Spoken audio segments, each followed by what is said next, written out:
accessible, and already I'm unable to take up as many of the... Ensure reliability. Because one thing is we are going to have a lot of companies to distribute, to get power to go to. But now, how is EERC going to regulate their actions, regulate their activities to make sure that they satisfy each customer? Because I will please forgive me for saying because it's fine, it's okay. Well, basically, there's always a starting point to any journey. Okay. And our starting point is not from ground zero, basically. Apart from the fact that we are receiving a lot of information from the current service provider as to what their electricity services has been so far, we are also carrying out our own internal studies to fully understand what is obtainable in our space. I mean, information is key. It's critical for us to actually reach that stage of being successful in what we're planning. And in opening the sector up to other players to come into play, I would probably just summarize what our market design is supposed to be. At the moment, we're receiving energy from National Grid, and it's inadequate. Out of the 4,500 megawatts that has been generated across Nigeria, ENUGU State just gets approximately 70 megawatts. This was as of 2023. And that initiated or kickstarted this entire process. Right now, we're getting an average of approximately 100 megawatts for the entire state, which we know is grossly inadequate because high-level research that was also carried out put self-generation. I don't know whether you guys are running on a generator right now, so that it's not interrupted, that your process is not interrupted, but put self-generation at almost over 500 megawatts. That is a huge number that you're tasked with, you've tasked citizens to generate just to have an improved quality of life. Exactly. We're now saying, okay, fine. Since ENUGU can only get 100 megawatts from the national grid, we're inviting generators, that's generating companies, IPP developers, as independent power producers, to come into ENUGU State, use the resources we have available. There's a lot of solar, renewable energy in ENUGU State. We have gas, we have coal. Yes, we have some hydros. In fact, I actually was very happy when we visited one or two potential sites that could serve as a hydro facility, that could accommodate a hydro facility for power generation. By the time we bring all these people on board to set up, and when we're saying set up your power plant in ENUGU, and I'm starting with generation, we're not talking about setting up 1,000 megawatts in one location. Okay. No, because if anything happens to it, everybody that's benefiting from it is thrown into darkness. Come and set up 5, 10, 15, 20, 25, 30, 50, and 100 in different locations in the state. So that if my 5 megawatts is supplying this district, call it GRA and everything, if anything happens to their power plant, it doesn't affect the whole state, the collective. So these small pockets of power generation actually puts us in a position to be energy self-sufficient with respect to electricity services, not dependent on the individuals now. And I guess I should actually say that this is very important to us because of the recent activities that has been happening with the national grid. I mean, within the past 4 months, it has collapsed 5 times, and the whole country was thrown into darkness. You know, you can't develop like that. And that's why what we're doing, we feel, should be encouraged. And other states should actually take that initiative. Now, moving from generation to, I would say, transmission/distribution, because we expect that our market will evolve where the distribution infrastructure at 330 and above will become a wires business, where everybody that is either transmitting energy across the state would be able to use the existing infrastructure plus the ones that would also be integrated to expand connection to both places that are currently connected and locations that are not yet connected. Okay. That way, you can sell power across the states. All right. Currently, we have a guest on Zoom right now. We're going to connect. I think we're already connected. I'm talking about Dr. Dozie Ikebute. Good morning and welcome. Dr. Dozie Ikedife. Good morning and welcome. Can you hear me? Hear me? Yes, I can hear you. As the chairman, local organizing committee for late Senator Ifeanyi Oba Burial Committee. Can you hear me, sir? Yes. Yes, I can hear you. Thank you for having me this morning. Thank you very much. I just want to ask you a few questions to understand what's going on about the burial of late Senator Ifeanyi Ubah. So how far has the preparation for late Senator been? Well, thank you for asking. We are good to go. We're here in Nnewi, and we have a lot of activities going on. We have a lot of preparations, but I think right now I may say we are about 95% ready, because we still have to do some sound checks and things like that, because we're expecting a lot of visitors that will come to pay their last respects for our brother that is dead. So this evening we are going to have a visual mass that will start at 5 p.m. in his country home in the Navy. Then tomorrow we are going to have the burial, church service in the morning, then the interment around 1 p.m. And then we entertain our guests. So it's going to be activities from today being Thursday, Friday, Saturday, and Sunday when we'll have the outing service. But I think we are ready to go, and we're expecting a lot of visitors here in the Navy for the weekend. Okay, so how are you guys handling the security situation to ensure the safety of those attending? Well, we've taken a lot of measures to make sure that our guests will come in peace and go in peace. We have about 200 soldiers on ground. We have about 100 Navy personnel on ground. We have about 300 policemen on ground. That is taking care of the immediate environment and the neighboring towns. So coming into Nnewi from Unobi, we have military men stationed there. In Ozobolo, in Ichi Anoba area, in Amish area, we have security men stationed in those areas. Then we're also working with the local vigilante to make sure that there is peace and orderliness through the burial process, because we're expecting a lot of guests, and we're doing everything to make sure that everything will go well. We don't anticipate any issues at all.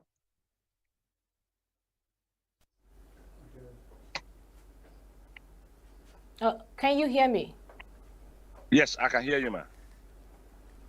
Okay, so I wanted to ask, what are people going to expect in the ceremony?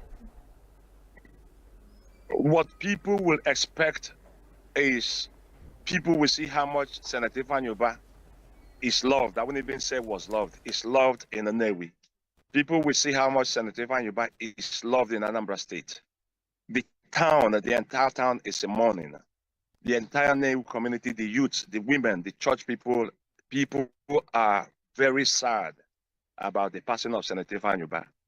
So we're expecting to have maybe about 15,000 guests that will come on Friday, the day he will be buried.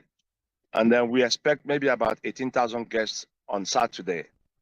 So the people that will come from other parts of the country will see how huge a man Senator Ifeanyi Ubah was.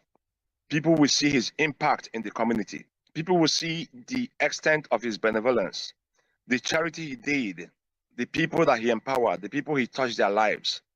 So we're expecting a huge crowd, and we are making plans to make sure that everybody that comes here will be well received and well taken care of. Could you, tell us once again the date for these burials again? Today being Thursday 21st, we are having a visual mass in his house by 6 p.m. Then Friday, the 22nd, will be the burial mass and the interment. He'll be buried tomorrow in his country home. Then on Saturday, we will receive guests that will come for condolence. And on Sunday, we'll go for outing service. And then we wrap it up on Sunday. So it's going to be 4 days of full activities. But before today, we've been having people around this house. People are preparing. The Navy youth are here in their hundreds. The women are here in their hundreds. So we have a lot of activities. We're expecting we're expecting thousands of people. So right now on our volunteer list, we have about 800 people already listed on our volunteer list, people that will help to make sure that everything is orderly. So we have people from the town that are asking to volunteer. They are volunteering their time and their energy to make sure that we all give Senator Fanyoba the burial that he deserves. Okay, thank you very much, Dr. Dozie Ikedife, for that particular information. We commiserate with the families of late Senator Ifanyoba, and we pray that may his soul rest in perfect peace. All right, we'll come back to the studio where we'll also be discussing electricity in Enugu. Enugu State Electricity Regulatory Commission will already have our chairman of EERC, diversifying the issues and of course the responsibilities of the EERC right here in Enugu. Back to you once again. So you've laid a foundation of the responsibilities of EERC, and of course, but there's one particular thing. People still don't believe that EERC is going to do something different from EEDC. Everybody still think, oh, it's a normal ball game of the whole thing. It's like you said when we were starting, it's a normal thing. They will still come and talk, and before you know it, they'll increase our everything. They will tell us to pay this, they'll tell us to pay that, and all of that.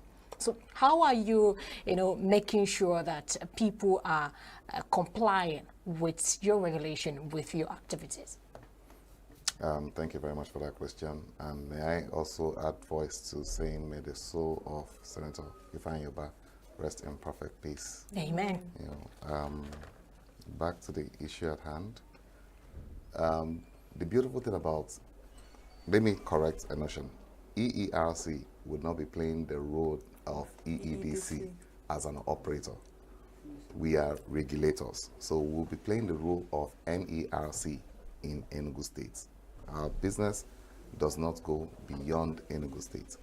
Now, on the activity of the operator itself, which is EEDC's former operations that is now being taken over by Main Power Electricity Distribution Limited.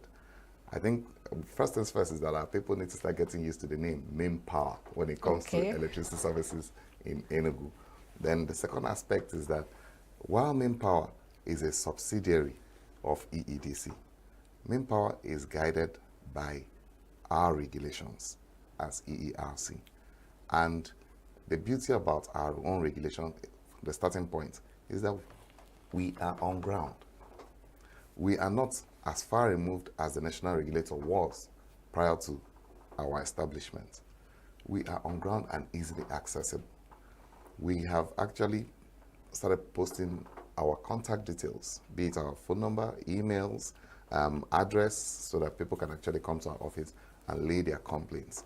However, we also expect that everything we do as regulators is guided by the regulations we have put in place, which means we would have to also accommodate some time for the new Main Power Electricity Distribution Limited to improve on its services to the citizens of Enugu State. Now, we don't expect that, like I said, they will be automatic because they are an offshoot of EEDC.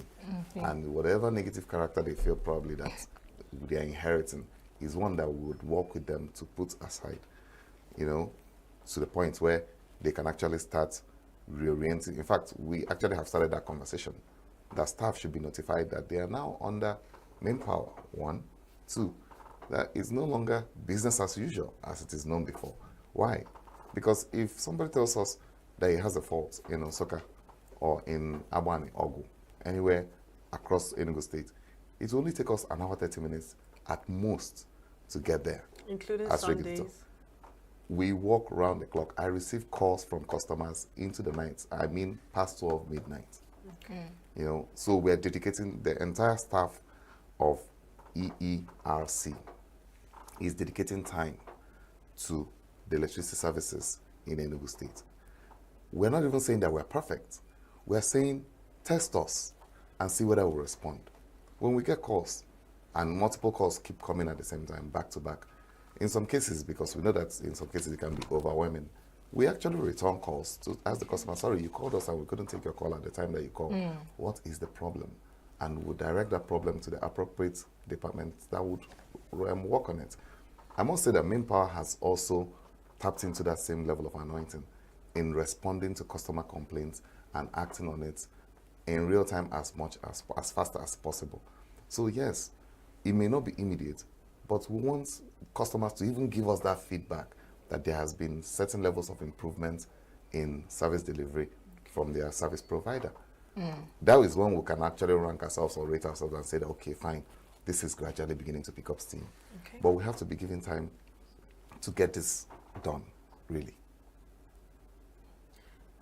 Okay. Okay, so for costs, down Yes. to costs, is there like a subsidized method of paying for your light bills? Being that you said initially that now that you're working on things being easier, more cost effective, are there chances that the tariff bill is going to come down a bit? It's not going to be as expensive as people are complaining now? So when you say expensive, expensive for whom? Band A customers? Because I don't hear Band B, Band C, Band D, and Band E complaining. Complaining. Okay. You know, so let me answer the question about subsidy first. We're not expecting that we will deal with any form of subsidy in Enugu State. No. Instead, what the state has done was the same law that set up the Enugu State Electrification Agency. And this agency is meant to support private sector developers in putting their projects in place. Now, they could help support you with access to land. They definitely would support you in granting you that right of way to connect to the electricity infrastructure, existing electricity infrastructure. And in some cases, they could actually support you with some level of funding to reduce your capex.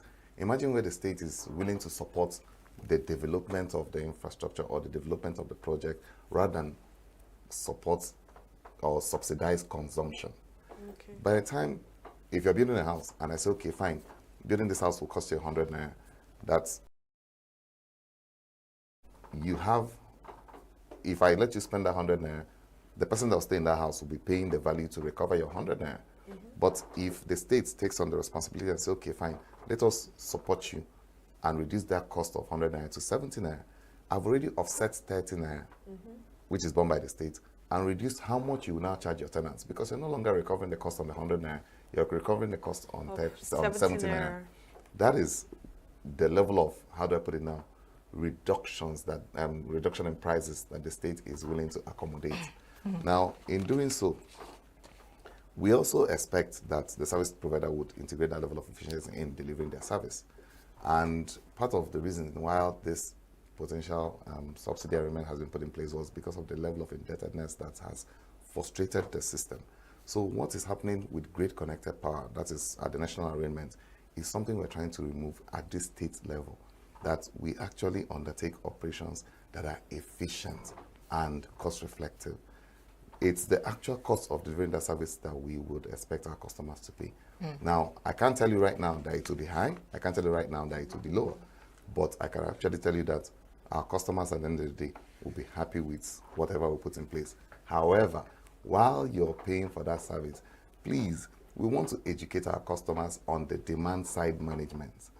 Because if you feel you're a bourgeois and you have that money to spend, by all means, use all the facilities you have in your house. But if we actually imbibe that culture when, if you leave a room, you switch off the light.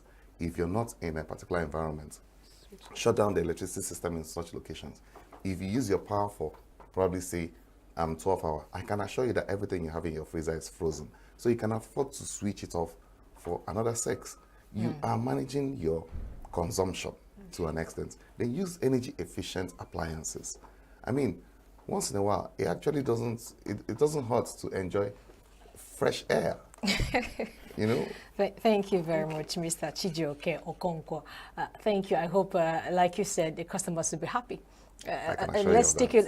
We'll be watching and seeing what EARC is going to do, and then we're hoping that every customer in Enugu State is going to be happy with you guys. Thank you for your time. He's the chairman, EERC, Enugu State. All right, that's the most we can take for the interview this morning. We're going to take a short break. We'll be back after this.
All right, you're sitting on to Signature Morning, and this is Signature TV. We've been talking about different things, discussing issues, happening around. Now we're gonna shift focus to talking about ASO, allegations of ASO to its World Bank and IMF of destroying universities. And to talk about this and discuss it is Mr. Chinedu Ono, former Board of Trustees member, Tertiary Education Trust Fund, Debt Fund. He is right here in the studio. Good morning and welcome. Good morning. How are you? Good morning, I'm Chinedu. really doing good. How are you doing this morning? I'm good too. I'm good. You're not looking like the economic hardship is staring at you. Well, I don't Is there need- any I secret don't you need need to wear know? it. I don't need to wear it. Okay, so what do you make of ASO's allegations to World Bank and IMF over destroying universities? Let me start by saying that Nigerian government should be blamed and not World Bank and other Bretton Woods institutions.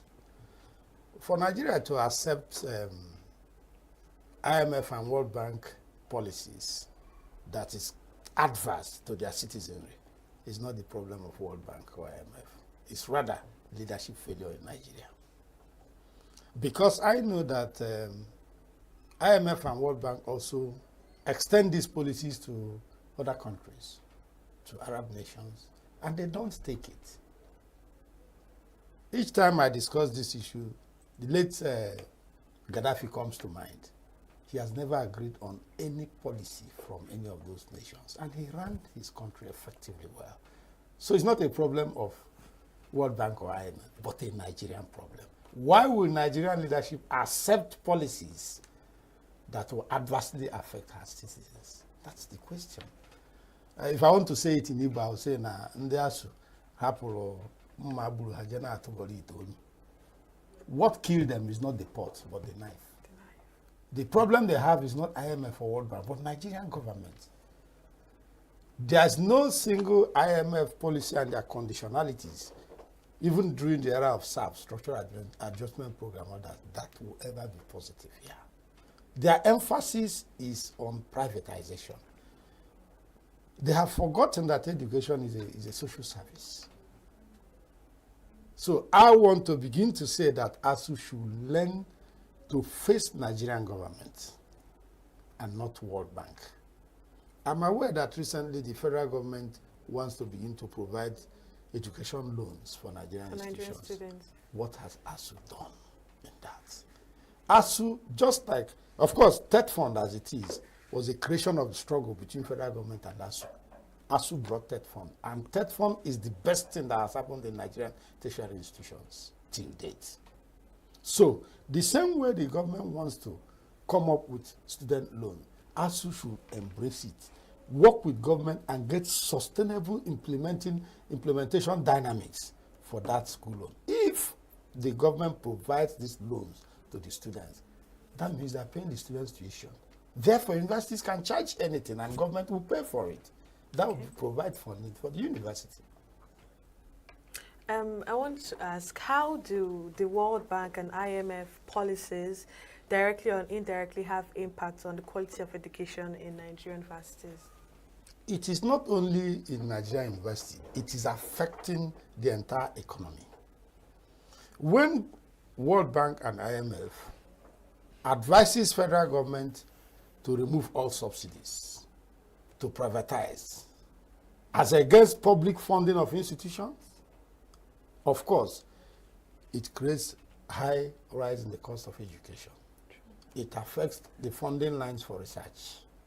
A whole lot that happens in Nigerian institutions will be crippled because there is no funding.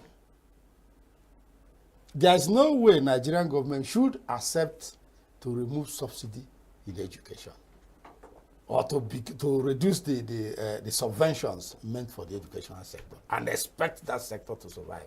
It is not possible.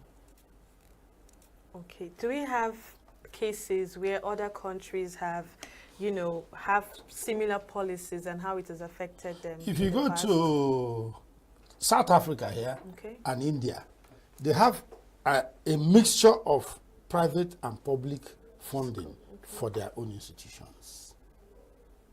In Nigeria today, I know there are private universities, there are faith-based universities, but these organizations run independent of government. But the ideal thing will be for government to have an integrated system whereby government will find funding lines for these institutions. Again, you cannot begin to talk about funding without also looking at what happens in our universities. There's endemic corruption even in the university system itself. Currently, there are issues between the federal government and ASUU over the implementation of IPPIS, because government wants to comprehensively have the payroll of these universities known clearly by them. But the ASUU, they are resisting it. Because when that happens, that means government will know the enrollment in the school and will determine the amount of money these people pay. They know. Do you understand? But government cannot grant autonomy to university and still want to control them. So there must be an understanding between ASUU and government. ASUU insists on their autonomy. Insofar as you don't get involved in the day-to-day running of the university, they're happy with the autonomy. But they are not interested in government withdrawing their subventions. If you want to be autonomous, have 100% autonomy. They don't want it. But the truth remains that there must be some form of funding from federal government to be able to have a robust educational system in Nigeria.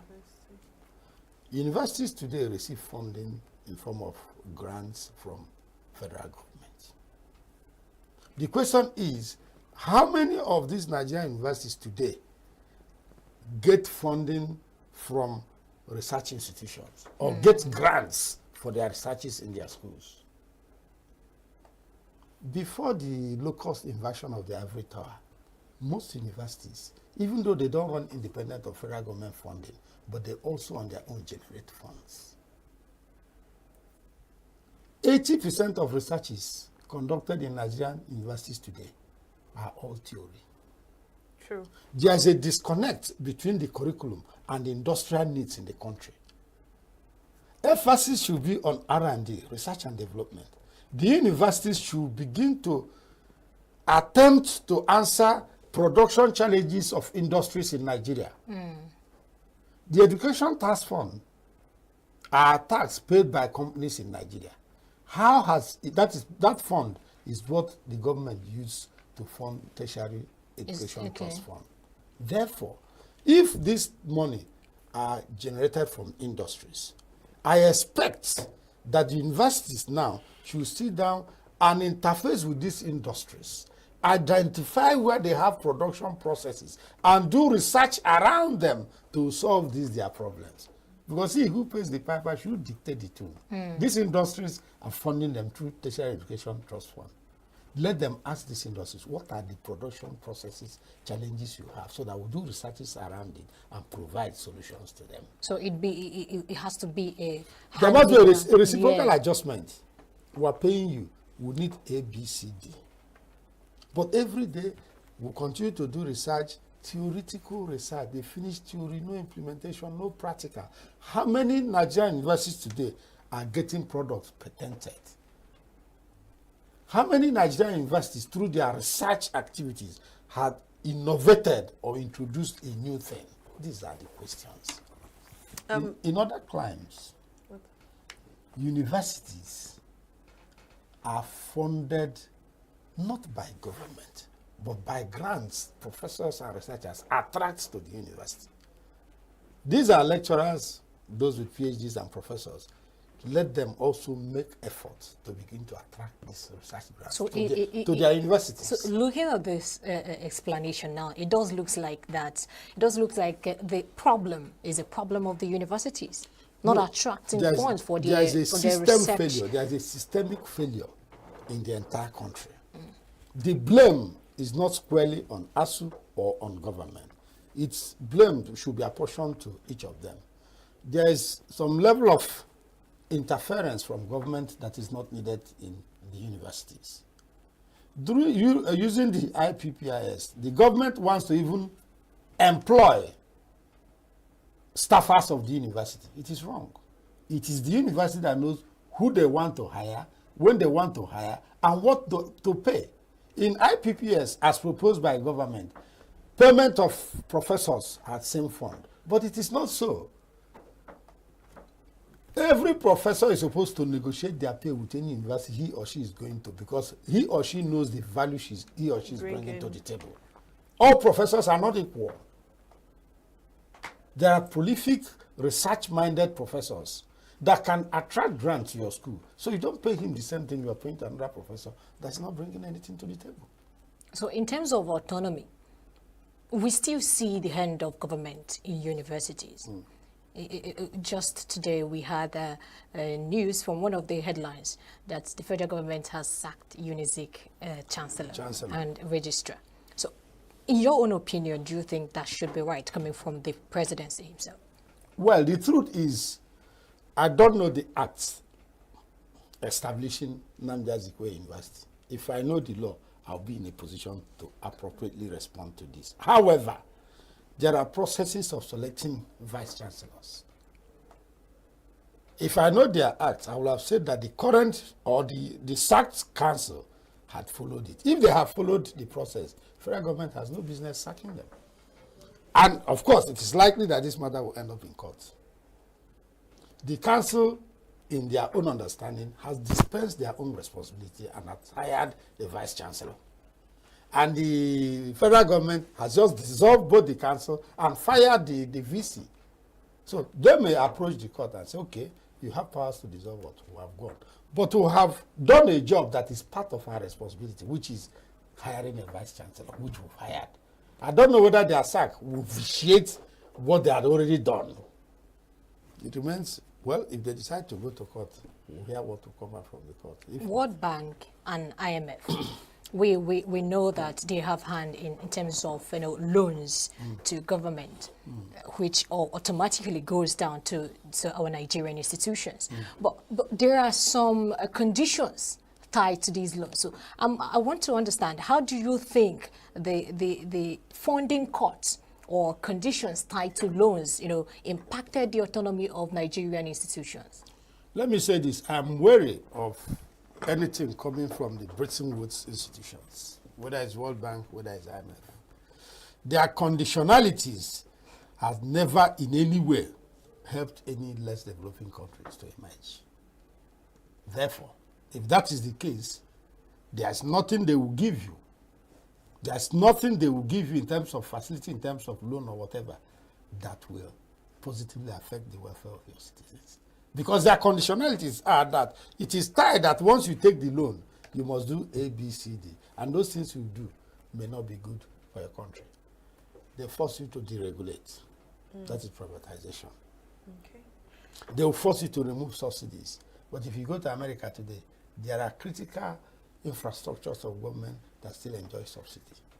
At times, farmers are given subsidies to either produce or not produce a particular crop in a particular year. When there is famine, they release subsidies to cushion the effects of that famine. The most important thing is that Nigeria as a nation should plan how to run their country.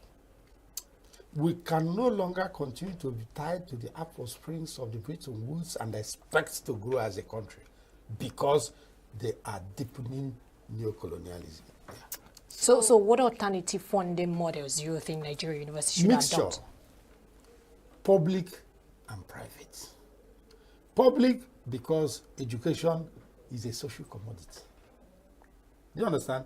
Private, okay, for instance, if you check the recent World University ranking, Covenant University is a private institution or a faith-based institution. They have visibility, they are there. What has government done to assist Covenant University? Nothing. But the public institutions where government is putting money in did not get close to their ranking. So what do you think has happened? Poor management, corruption. Bureaucratic bottleneck on the part of anything that belongs to government. We don't have altruistic leaders. People who are not selfless. Do you understand? If they are, I can tell you that most public institutions in Nigeria today, they have all it takes in terms of manpower, in terms of infrastructure, to excel. Check the lifestyle of principal officers in Nigerian universities. If a vice chancellor is passing here, you think it's a governor that is passing. The type Definitely. of security that go with them. This is a normal classroom teacher, but as soon as he becomes professor, the status changes. To maintain his routine aids alone takes a whole lot of money, and he will have to look for that money to do that. There's also a faulty recruitment process for Nigerian vice chancellors. Say in the UK, in the US, headship of institution, they call them presidents. That position is an administrative position. Businessmen run universities overseas because they see it as a business venture. The amount of money available for Harvard as an university today may likely be bigger than all the monies Nigerian government pay to all Nigerian universities. They undertake researches. They get research grants. They innovate. That's what they do. If you go to maybe the Faculty of Pharmaceutical Sciences or whatever, they provide vaccines. And once they have breakthrough in a particular vaccine, these are vaccines that will be brought in all African countries, and they make billions of dollars in it. Thank you very much, Mr. Chinedu Ono, former Board of Trustees member, TET Fund. If you call me doctor, I don't mind. Dr. Chinedu Ono, thank you for your time. We can stop talking about these things, and because of time, this is the most we can take for the interview. All right, it's been a time with us right here in Signature Morning. We'll continue with the Signature Morning show from our Abuja studio. My name is Belinda Mwobodo. And I am Quinsley Rowland. See you on the other side.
Due to the current economy of this country, I don't see any way forward in the country because the country is being built on the rich men and the politician. They have built the country in their favor. We, the poor masses, are just in open prison in this country. From the way things are going, if you understand, you see the FIROS, they just paste their memo for recruitment. And they said is within the years of 27 to 30, a graduate of Nigeria that gone to NYC through the poor masses will be in the year of 30 something and above before being a graduate. How do you think such person will get the work? Now you will see all Nigeria running to what is it called, NIM, to see if they can bring down their age to apply. So the country is just built for the rich. With the poor.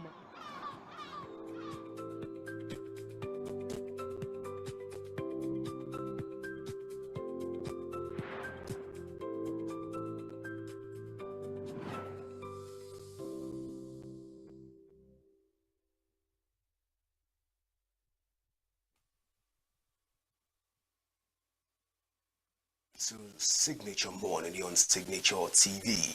My name is Godwin Sunday. We'll be talking about the hardship in Nigeria, but we'll take it from the perspective of the Ariwa Consultative Forum this morning, which we have a report here that says that the Ariwa Consultative Forum has blamed the economic policies of President Bola Tinubu for worsening condition in the northern part of Nigeria. The ACF called on President Bola Tinubu to take immediate action to address pressing issues of insecurity, education, and economic development in the region. The Pan-Northern Social Political Organization stated this in a communique released to journalists at the end of its National Executive Council meeting in Kaduna yesterday. The communique is signed by the ACF's National Publicity Secretary, Professor Tuka Muhammad Baba, expressed dissatisfaction with the current economic policy, which the forum claimed have amplified hardship in the country. And also looking at this from other perspective, we want to try to match words with action this morning and probably get some fact if actually what is being said by the Arawa Consultative Forum are indeed correct, even with the present economy and present state of things in the north. And joining me in this conversation is Buka Suleiman, who is joining me from Kaduna State. Good morning, Buka. All right, so we're looking at this conversation from all angle this morning. As a country, we're trying to also examine this such conversation by a group of this caliber. The Arawa Consultative Forum are saying a thing of this nature. Will it further push the hand of the president to want to achieve tilt towards the north and improve some policies? Like they say that some of the economic policy are harsh, but I won't be able to give a lot of analysis this morning. That's why we're talking to Buka this morning. All right, Buka. Good morning, Buka. Sunday, how are you? All right, Buka, I'm very fine this morning. You've listened to the Arawa Consultative Forum and what they've said so far. How correct is the statement that the Northerners are suffering under President Bola Ahmed Tinubu's administration? Good morning, Sunday and fellow Nigerians. It's a very fateful morning. It has been very cold here in Kaduna, but not a disturbing one for that matter. Coming to the issue of discussion, the policies of Mr. President. Well, corroborating the issue with the meeting and a circular issued out yesterday by the Arewa Consultative Forum in respect of the situation, I want to tell you this is a decision they're supposed to have come out to talk earlier than now. But maybe they have gotten so much pressure, much more than before. That is why at this moment they are coming out to issue a circular addressing to Mr. President, telling him categorically that, to be precise, northern Nigeria are most heated by the policies of Mr. President. Mr. Sunday and fellow listeners, I want to tell you that the issue is becoming unbecoming as far as North is concerned. You may recall just last 2 weeks, we had discussion of such with regard to the issue of national grid collapse. And now it has come to the issue of policies. Right from the one that Mr. President became the president, there was this announcement for the removal of fuel subsidy. I want to tell you that was a very, very, very wrong decision, even though it was done for a good. I want to tell you, you cannot just take a very sensitive issue like the fuel subsidy without putting modalities in place. As far as what we saw was concerned, when the president became the president, or when he was taking the oath of office, on that day, he categorically mentioned people were even thinking he was trying to be jovial with the matter. But it was a very serious matter that he took that decision. But unfortunately, the way that those policies effect, there was nothing that was put on ground. So now after that, a lot of policies have been emanated from the office of the president. The last one was the issue of the tax. You understand? Issue of the tax and the VAT. I think the Northern Governors Forum, they came out to say that they are not supporting that policy that Mr. President want to put in place. And when Mr. President came, because it was chaired by Mr. Vice President, unfortunately, Mr. President said, as far as that policy is concerned, there is no going back. That if there is any area that needs to be adjusted, that he is going to adjust, but as far as it's concerned, there is no going back.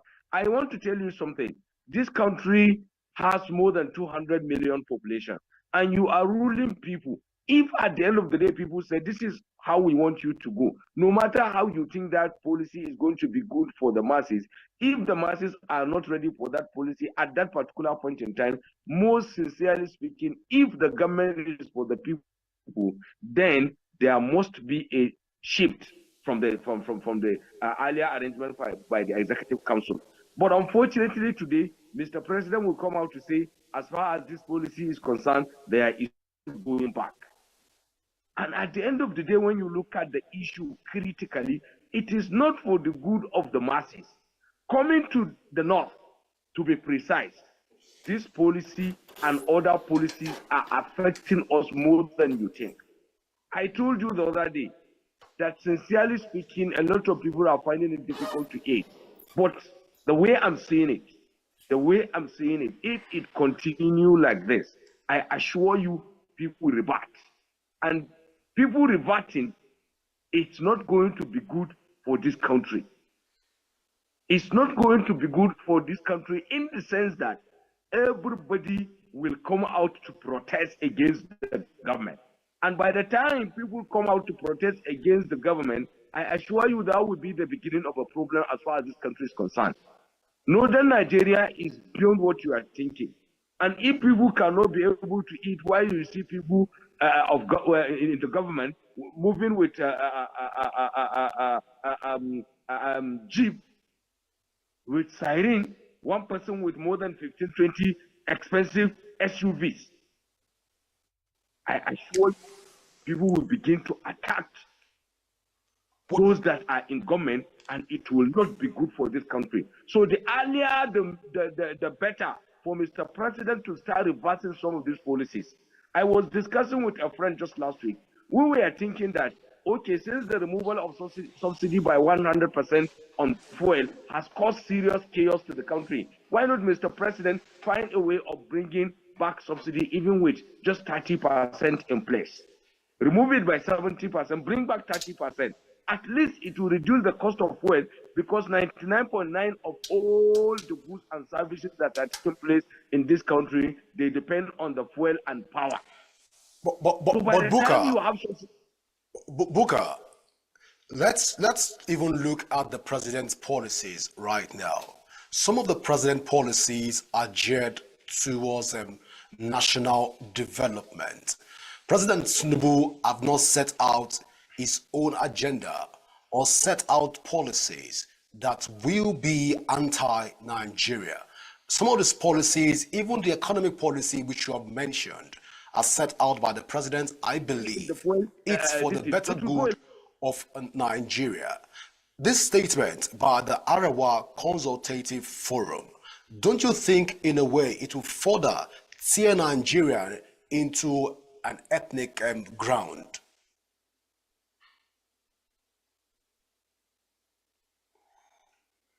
All right, Booker. So I'm asking at this point, and I've said that looking at the president's policy, economic policy so far, like you've rightly mentioned, I don't think for one that the president has set out to create policies that will be anti-Nigeria. I believe that his policies is for the better good of Nigerians.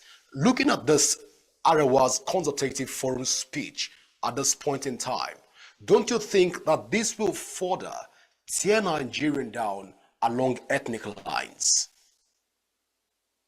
Yes, whether you like it or not, this is the way we are going.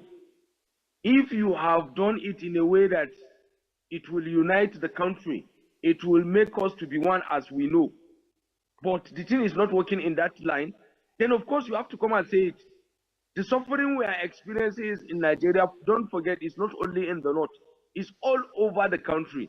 So if Arewa Consultative Forum have come out to talk, I assure you in the next maybe couple of days, maybe in Igbo, will come out and say, yes, this is our stand. The Southwest will also come out and make their own position because we are all suffering in the matter. So you should not even think along that line that it will maybe start, people will start thinking, or maybe it will divide us along ethnic group. No, no, no, no, no, no, no. As far as hunger is concerned, it doesn't know ethnicity. As far as suffering is concerned, it doesn't know ethnicity. One thing you should understand, if Mr. President is doing good, everybody will democracy. If at the end of the day he has taken a policy that would affect the country, you should remember it's not going to affect only the north. It will affect the entire country. So issue of dividing us along ethnic or whatever inclination you may think of, it's not what I think you should even think. You understand? So Mr. President have done something which is wrong, and it is felt by the Arewa Consultative Forum that they should address it so that he will understand and think otherwise, in the sense that he will come out with something that it will be good for the north and the entire country. You All get right. me? This is what the president is expected to do. They let him look at what they have raised. Are they saying the right thing? Are they saying the wrong thing? Are they political? Let him analyze it and make people analyze the situation. And at the end of the day, let him take a decision that at the end of the day, it will affect the entire Nigerians. Mr. President should know that Nigeria is a very, very large country. Whatever policy you want to take, you have to think along the right, you have to think along the left, center, and all aspects of this thing before you take that kind of decision. Because whatever decision you take, it will affect chunk of people. So you have to analyze the situation and the policy as well before you finally take a position to even the aspect Booker. of the implementation. Booker, Yes, sir. to a very large Yes, sir. extent, the former chairman of the Arewa Consultative Forum is currently working with the vice president in the person of Shatima right now. Okay, I can see you smiling right now, but it's okay. Now, the president is surrounded by Northerners. The special advisor to the president, national security advisor to the president, the person of Nur Badu, is from the north. Major stakeholders in Tinubu's government are from the north. And I don't want to believe that most of the Northerners in the cabinet of Mr. President also will be fighting for the more hardship to be in the north. Do you share in this my opinion, Booker? This is the sad reality, and you should understand. I share this idea as far as that issue is concerned. Of course, there are northerners in the cabinet of Mr. President. Even the former chairman of the Arewa Consultative Forum is in the cabinet. But I want you to understand, in the last Economic Council meeting, where the Governors Forum said they are not in support of that policy on tax and VAT, what did Mr. President come out to say? So it's not, if there are most people, or if there are people that are most closer to the president, they are the governors, because they are having authority in their hand, and they have come out to say they are against that policy at this particular point in time. But Mr. President said, as far as that policy is concerned, there is not going back. There is not going back. So if the governors will come out and take a stand, and Mr. President will come to say no going back, then who do you think will come and talk that the president will not take action as far as what he has is concerned? But as far as Arewa Consultative are concerned, they have come out to say their stand. We are suffering in the north, and we want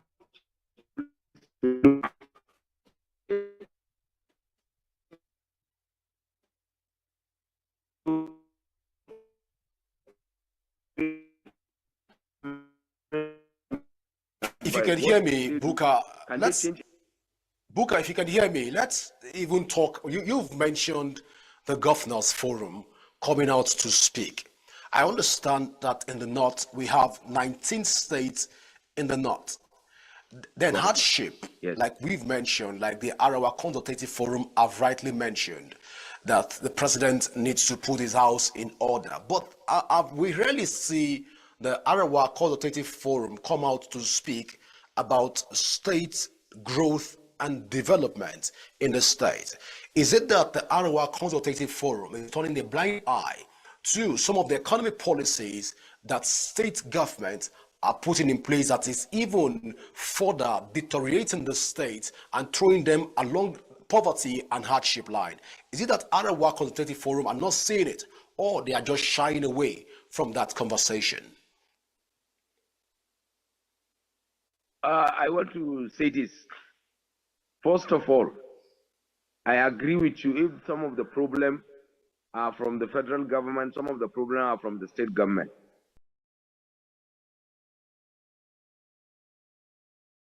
Some of the policies at the state level are also affecting the masses. I want to tell you categorically at this level, the federal government is the central government. As far as Nigeria is concerned, there are positions that the federal government will take as a stand. When they implement it, the governors, whether they like it or not, they must take responsibility. Let's take the issue of the minimum wage. You can see more than how many states now have taken the directive of the federal government that they should increase the minimum wage. Majority of the northern states have implemented the minimum wage as I'm talking to you now.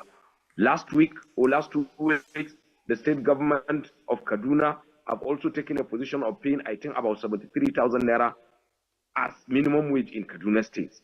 You get me? And this was an initiative by the federal government, because they have removed fuel subsidy. They have gotten more than enough money that they can be able to cater for some of these issues. And many of the states are now following suit. That doesn't mean that some of the policies that the government of states are taking is not affecting the masses, or the Arewa Consultative Forum are ignorant of such. But I want to tell you, the major stakeholder as far as this is concerned is the federal government. Once the federal government take a position and they give directive to the state governors have no right. They must follow suit, whether they like it or not. This have happened before and is still happening today. And you can see there is no serious fracas between the federal government and the state government. I think this issue of the rejecting the issue of the VAT and the tax is the first thing I can say the governors have rejected as far as this government is concerned. But before, there was no any policy that the federal government has taken that the state government have come out to say we are not interested in it. But this is one of it, because they have also looked at the psychological effect and the long effect that it will have on the masses. And coming to the issue of the policies of the state, and maybe you want to say the Arewa Consultative Forum have not come to talk to the governors. The Arewa Consultative Forum are more closer to the governors than the federal government. The way they used to talk to the governors is just like almost every hour. So that some of the policies the state government are taking or are coming up with, they should be masses oriented, so that the masses will not suffer from them. And to some extent, I can tell you which of the policies can you mention now within the northern state that you can say is affecting the masses negatively. Which of the policies? Do you have any state that you can cite as an example within the northern state that they have taken a position which the masses are seriously affecting from it? Yes, I can say by the time maybe we have this autonomy of the local government, and if the state government have no interest in making sure they mop up the money that will be sent to the local government, of course, by that time, the masses will enjoy more dividend of democracy, because the local government is the closest tier of the government that is closer to the masses. The local government chairman is always at the disposal of the masses. So by the time he has resources at his disposal, I assure you, a lot of the masses will enjoy the dividend of democracy. It's a very, very good step for the federal government to have taken a decision that they want to give autonomy to the local government. I assure you, by the time that is fully implemented and put in place, the masses will enjoy dividend of democracy. Of course, we know the governors of state are also contributing to the sufferness and the stress the masses are going on. But the federal government is the central government, and they have right to bring out policies that will affect generality of the country. And at the end of the day, the governors cannot say that we are not party to it. As far as this issue. Well, Buka, I might not be able to give you answers to some of the northern government's policies that are not working at the moment. Probably because I'm not the spokesperson to a lot of the governors, even in the north. But let's even take the conversation a bit further, Buka. Look at this whole policy by President Bola Ahmed Tinubu since his ascension into office. We've seen northern groups come out to speak against some of the economic policies of President Bola Ahmed Tinubu.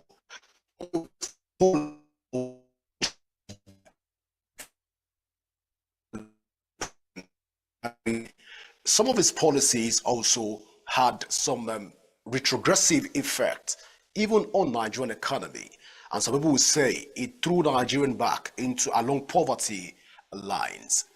This attack on the president, one will ask again, is it that the Northerners are just waking up from their sleep, or it's a deliberate attempt to frustrate President Bola Ahmed Tinubu's government?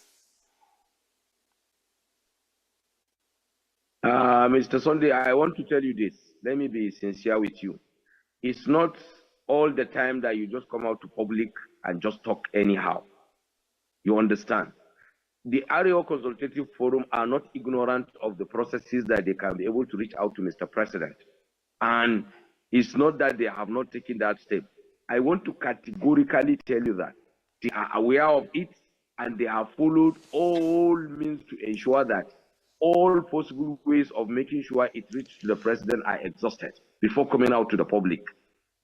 As you said, we have many northerners that are closer to the government. If those people that are closer to the government have been contacted and they have done all the possible best to ensure they reach the government, and the government is not listening, you understand which one of it, the reaction of the Mr. President when the economic policy team chaired by Mr. President took a decision along with the governors forum. Mr. President came out to say, no, as far as that policy is concerned, no going back. Then what do you think of individual? If individuals should go and advise the government in a way that the government should understand, unless the government are interested in going back on such policies before they can reverse it or take other actions. So the Arewa Consultative Forum have no any bad intention toward what they are saying. As far as this country is concerned, even the common man on the street is aware of some of these policies and its negative impact.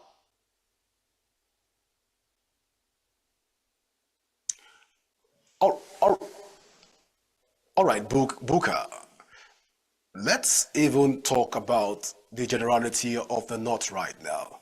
Most middle beltans of the northern extraction, speaking of Benue Plateau, speaking of Kogi State and some other northern states, will say that these policies does not, this hardship has been said by the Arawa Consultative Forum. Well, we'll go for this short break, and when we come back, we'll continue the conversation with Buka. Please go nowhere as the show continues in a moment.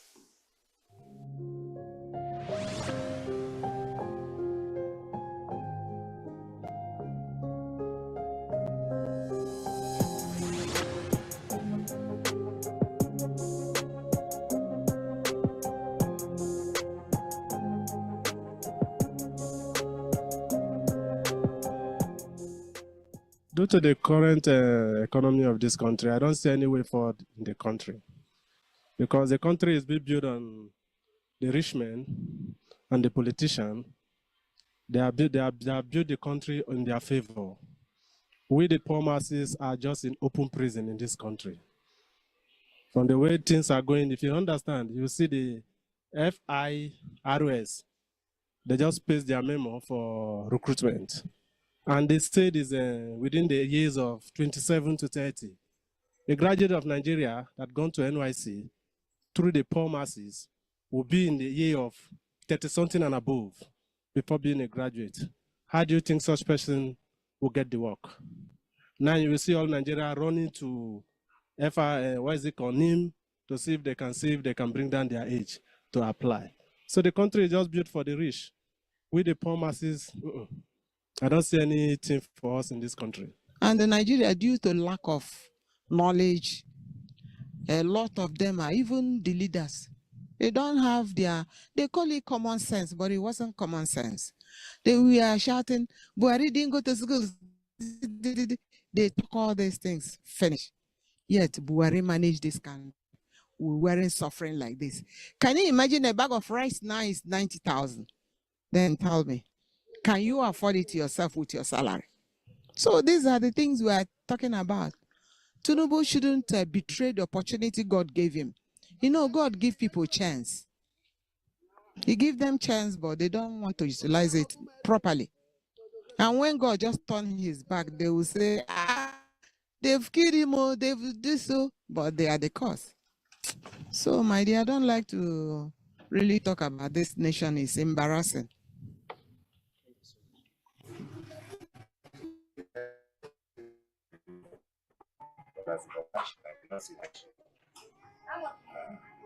Remember that year when they said, well, I remember we had a bag of rice, 1,500 naira, from 1,500 to 7,000.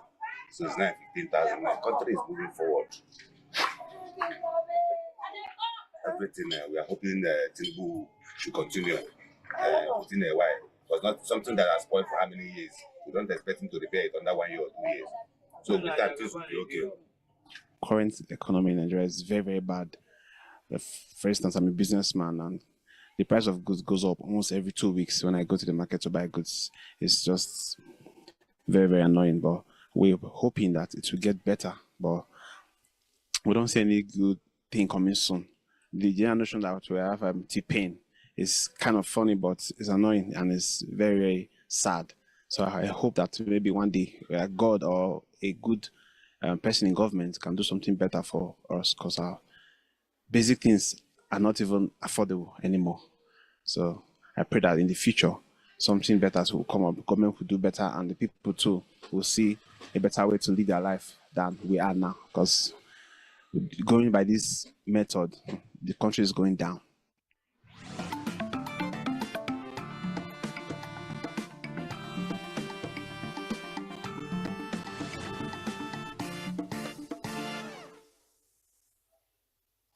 Welcome back, and this is still Signature Morning on Signature TV.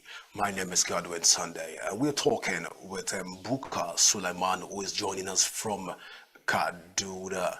All right, so Buka, let's take this conversation further by looking at it from what a lot of middle beltons are saying.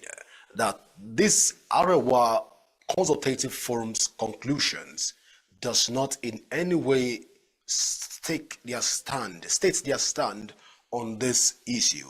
Do you think at this point that the Arewa Consultative Forum is speaking for the entire NAT, or it's just for selected state at this point in time? As I'm concerned, Arewa Consultative Forum is talking on behalf of the entire country, not even the North, as far as I'm concerned. Because what they are calling for is good governance. And by the time we have that good governance, all Nigerians will enjoy the dividend of the good governance, not Arewa, to be precise. So their position is for the entire country. But if you want to limit it to the northern states, I can say they are speaking on behalf of the entire northern state. That is also my position. By the time Mr. President reversed some of the policies that have been in the pipeline or those that have already been implemented, I assure you by the time we have good stance, everybody will live to enjoy it, not only the northern part of the country. There are some of the policies by the time they are implemented, other people will even enjoy it more than the northern part of the country. So it's, as far as I'm concerned, their position is very, very correct, and they are very right. And we hope other sensitive groups that are in the country will come out to say their position, so that Mr. President will now have the idea of how people are really, really suffering as far as this country is concerned. But people are finding it so difficult to live, and as a result of this kind of policies. So some of these policies should be reversed, so that people will have dividends of democracy. All right, Suleiman Buka, I'm sorry, we have to let you go at this point in time, but we will continue the conversation. I want to say thank you so much for your time, Buka. Thank you so much. Thank you so much. We'll meet time. All right, we'll go for this break, and when we come back, more to come on Signature Morning. Please go nowhere as the show continues in a moment.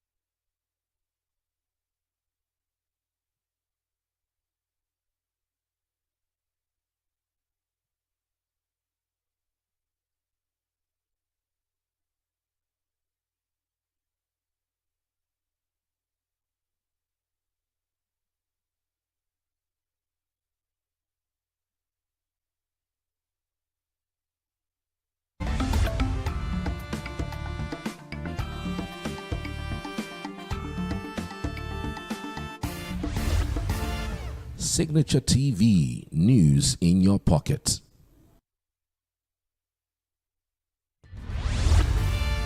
We are local. We are right now with the wife of the man that was... Why the main market is in chaos. People are... We are national. Those in support of this motion as amended, say aye. Aye. We have taken it by default. We are international. Israeli airstrikes. Donald Trump left us the worst unemployment.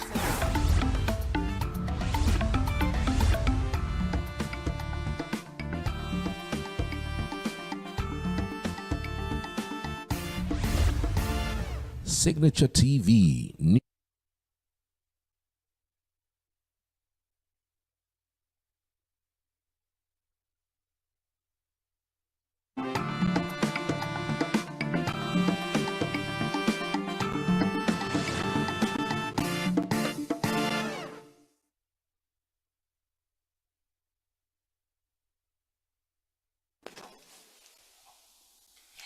Welcome back, and just in case you're just joining us, it is still Signature Morning TV, and my name is Godwin Sunday. We'll be taking the conversation to another next another level right now.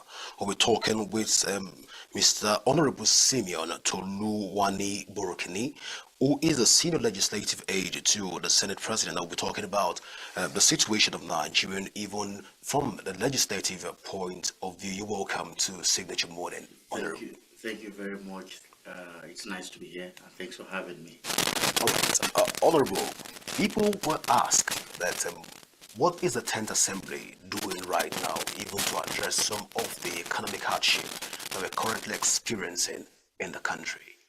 Well, thank you very much. In the past few months, for most who are on ground in their constituency, most of the parliamentarians, senators, and members of House of Reps have been trying their best to ameliorate the situation in their various constituencies by way of giving empowerment, by way of giving palliative, by way of providing succor in different ways. I see, I hear, I know that even the Mr. President of the Senate was in Rio to do that a few months ago at the stadium. It was massive. I know that the Senate leader, Senator Bamidele Koyemi, has also been doing a lot of that in his constituency in Ekiti. Over the weekend, he had a level of a kind of medical outreach to his people. A few months ago or so, he gave, like most of them have done, he gave farmers a lot of agricultural support.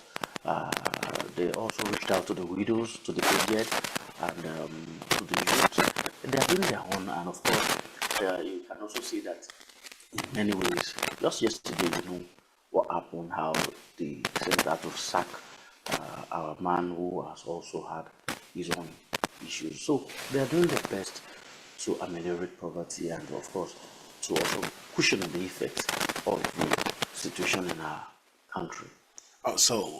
You've highlighted a lot of things that the Nigerian Senate is currently doing, but Nigerians in general will want to ask, the best so far, is it really the best that the Senate and the Nigerian National Assembly can give? Well, you should know that I cannot speak so much. I'm not the spokesman of the Senate. I'm not the spokesman of the President of the Senate either.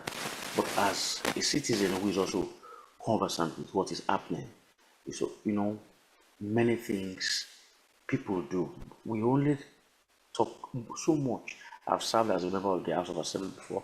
People concentrate on what is not being done, but there is little emphasis on what is being done.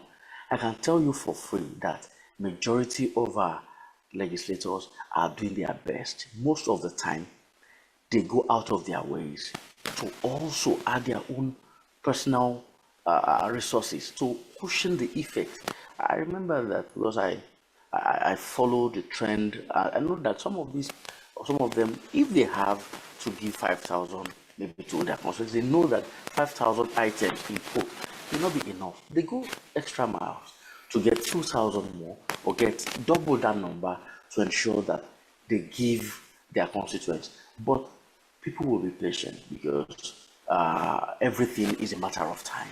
Things are it's not as bad as it is portrayed sometimes. Yes, is at the times everybody's feeling the heat, but it is a matter of time because all of these will, of course, be abated very soon. All right, Honorable, I sincerely apologize for throwing that question at you because I know to a large extent you're not the spokesperson for the Nigerian National Assembly. But then, as a former honorable member, which you were, that's why I threw that question at you to know the comparative analysis so that we can bring in perspective. All right, so let's get into the conversation further. Your principal, the person of Gospel Vote Akpabio, has recently spoke about the lead, what they call it, NEOTS, that's legislative and democratic, international institute for legislative and legislative studies. Yes, NEOTS, he has come out to support what they do. You want to talk to us about what these institutions do and also what your principal has said, and does this, the trainings that they're doing, most of these things before people become legislative officers, does it reflect the generality of the Senate process and legislative process in Nigeria, and by extension, does it narrow down to the state level of legislative practices? Well, when I was in the House of Assembly, NILs, they have relationships with state houses of assembly. I've been part of about 2 or 3 trainings conducted at the state assembly.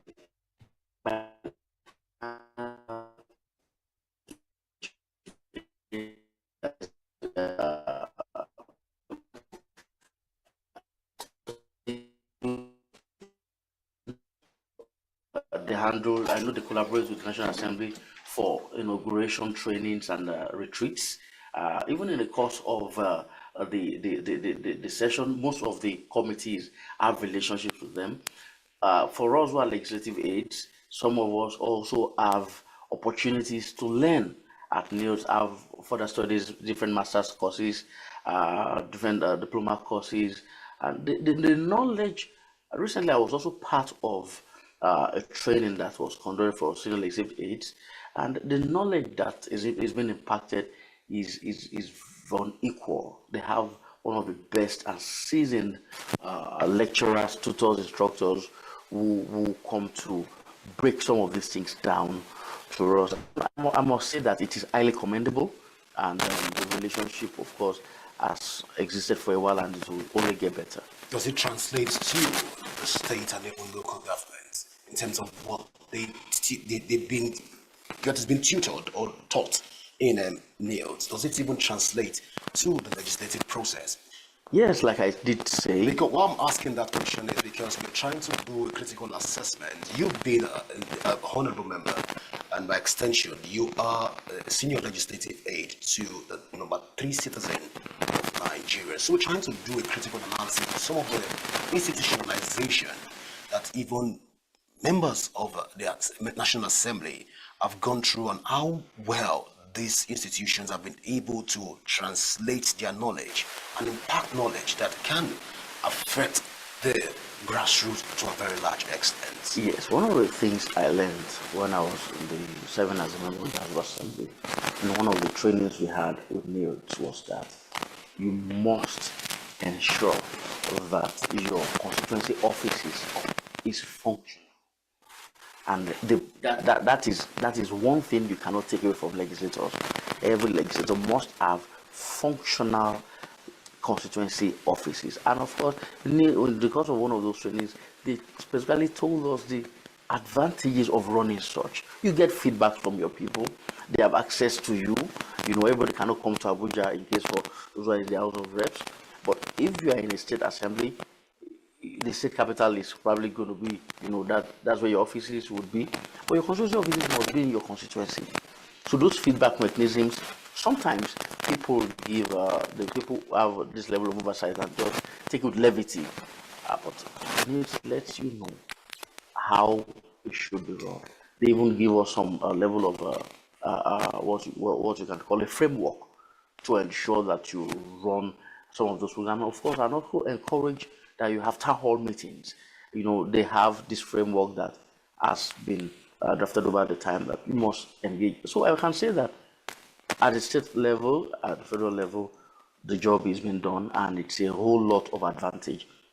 Every legislator must learn from NILS because they have done this for years. They're on site, they're on the field, and they interact with present and past lawmakers. So they have a lot of experience to share.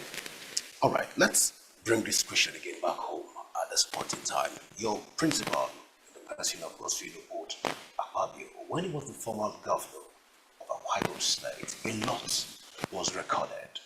He was known to be a man of vision, a man of so much caliber, because if you get to Akwa Ibom, you'll be able to pinpoint. But of late, as the Senate president, it tends to be a little bit slow with the policies, and we're not seeing those effective pushing policies like Akpabio, that we know him to be Akpabioism, which is like an ideology in the Akwa Ibom State at that point in time. Tell us, Are we wrong to think that there are no effective policies coming out from the 10th Assembly right now? Let me say again, I am not the spokesman of the President of the Senate, and I cannot speak with authority on some of these things. But let me also let you know that for the position of a governor and position of the President of the Senate are two different ball games. We're talking about two different arms of government.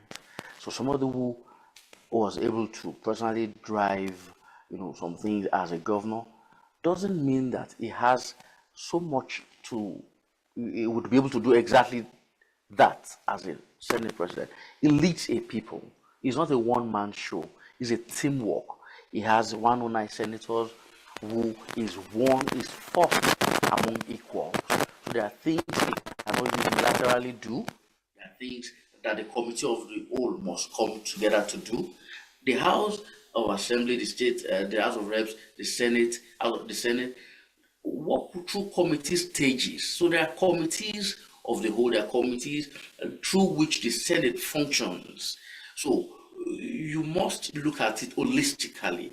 You cannot just bring him out. You must also know he's not the president of the country, he's the president of the Senate. You talk about policies. I must say that this government enjoys so much relationship, very good relationship between the legislative and the executive arm of government.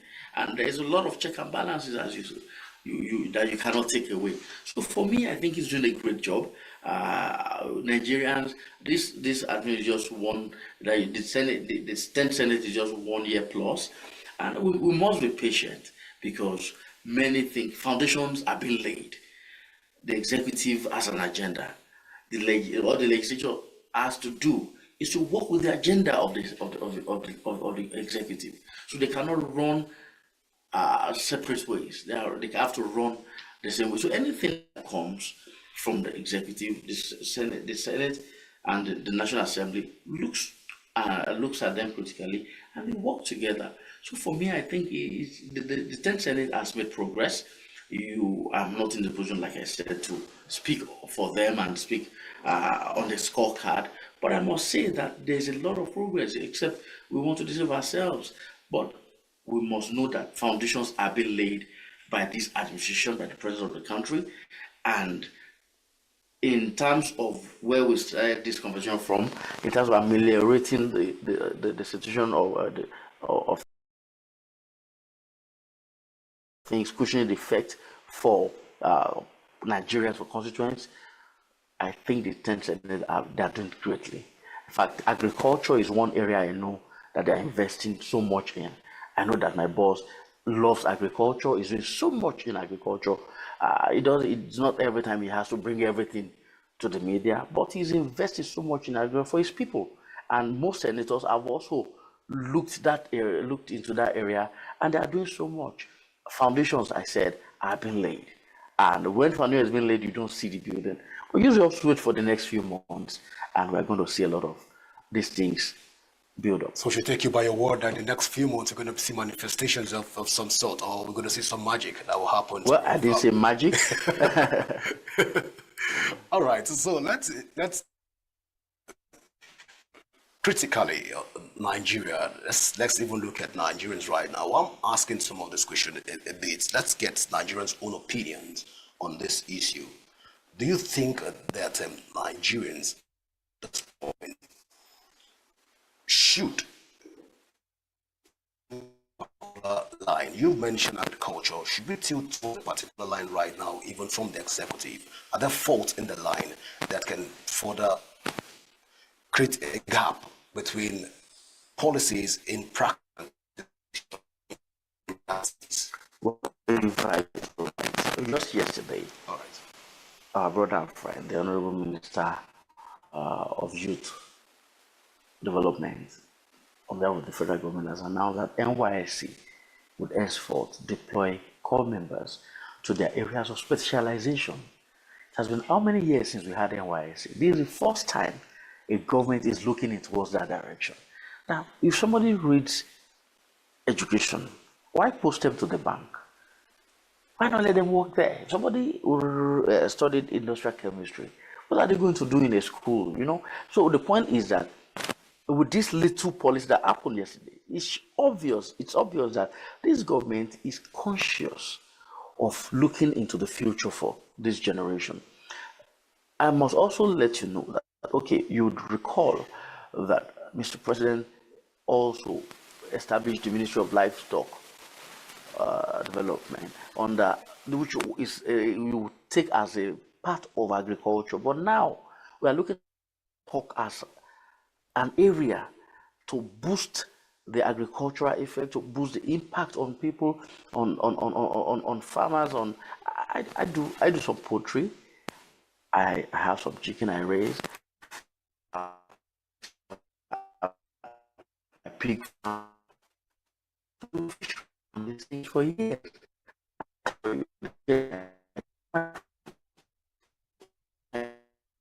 In that direction.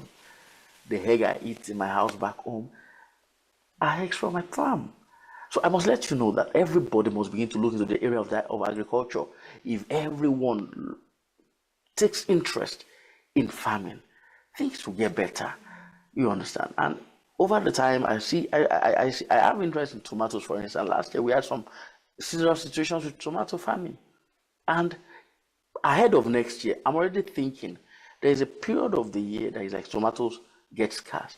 I'm looking at what I can do to ensure that I'm positioned ahead of that time. So all of us must begin to look at not depending on the government for everything.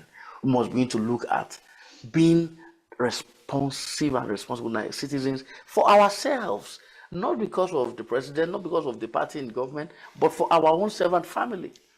Honorable, I think we need to let you go at this point, but we'll have to bring you back again because a lot of conversation that we cannot exhaust right here on this table, but we'll have to bring you back again.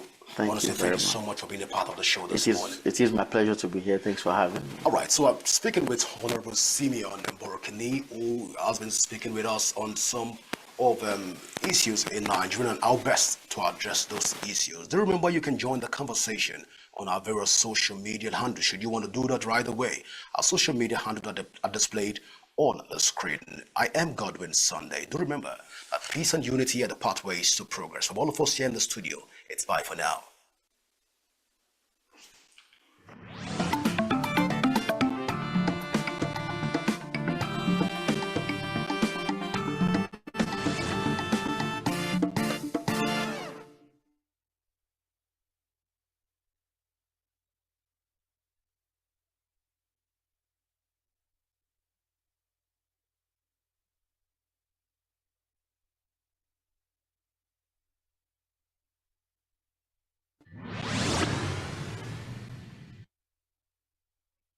Why do people evade tax? Why is it that the propensity or the tendency to evade tax is very high in Nigeria? It has to do with the social contract, the failure on the part of government, to fulfill its own part. Okay, a situation where individuals or firms provide virtually everything they need that the government ought to have provided. Okay, things like power, for example. If you're a small business, you have to bother about power. You get a generator. Water. You provide your own water. You provide your own security. You at some point you have to also help to do the road to your office and so on. So when you look at all these things, it does not encourage people to voluntarily say they want to pay tax, because on the part of government, they also feel the government is slacking. Government is not meeting its own responsibility. So that is the failure of the social contract, that has been with us.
is Signature Sport that comes your ways every weekdays at 11 a.m. in class. Franklin Imona, your sport anchor. And today on the show, we will be taking you to the Moshood Abiola National Stadium where the Games Abuja 2024 of some colorful display, as well as the Federal Republic of Nigeria's President, His Excellency Bola Ahmed Tinubu, declaring the competition open. Female football from the Super Falcons to the Super Falconets as well as the Flamingos, as all three national teams have been selected for the National Team Award, the CAF award for this year. The senior team as well as the under 20 known as the Falconet and the under 17, and two Super Eagles players have also been nominated for the of the year. Our own man Ademola Lukman is also up for grabs in terms of award far away in Syria A. And we'll be taking you to the foreign scene where Mike Tyson the news, and of course one man who finally beats farewell to tennis is in the news, and the latest from the top European clubs in Europe, as well as what's been going on in the world of basketball. All these and more loading on the show today. You don't want to go nowhere, just leave your TV sets on Signature TV. As the show makes a return after this breather. This break, when we return, it will be Game On Signature Sport.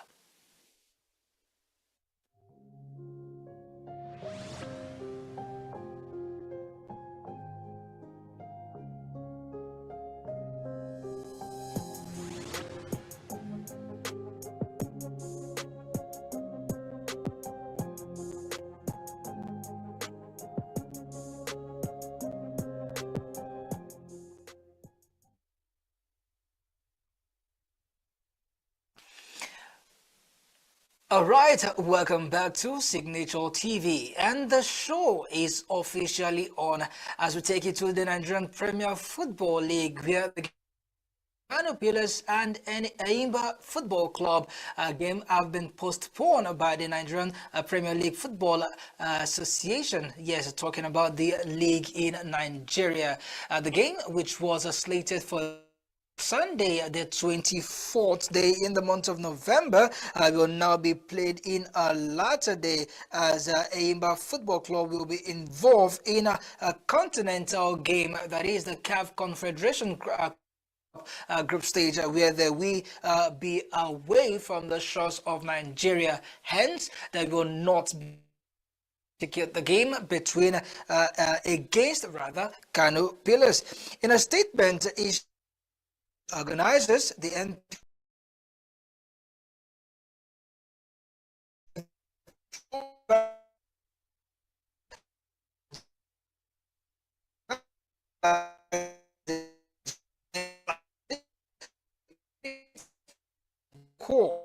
In a related statement, the Kano Pillars March Day 13 away fixtures against Lobby Stars have been brought forward till Saturday, the 23rd day in the month of November. And the match will now take place at the Lafia City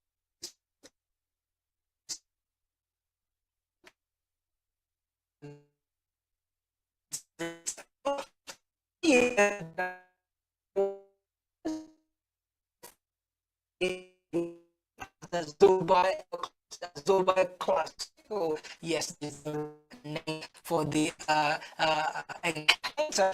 It will not go down this and now it will be a different date.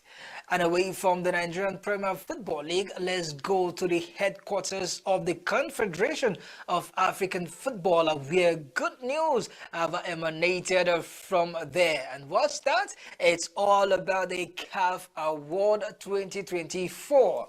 Recall that a couple of days ago, we took you through the rundowns of the various categories for the men, where our owner Demola Lukman and Stanley Wabali have a different nomination nominations in different categories, where Ademola Lukman has been nominated with 4 others in the men's category for the African Footballer of the Year, and Stanley Wabali has been nominated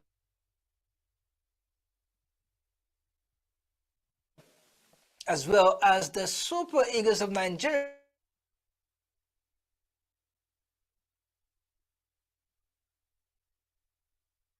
have released the women's version where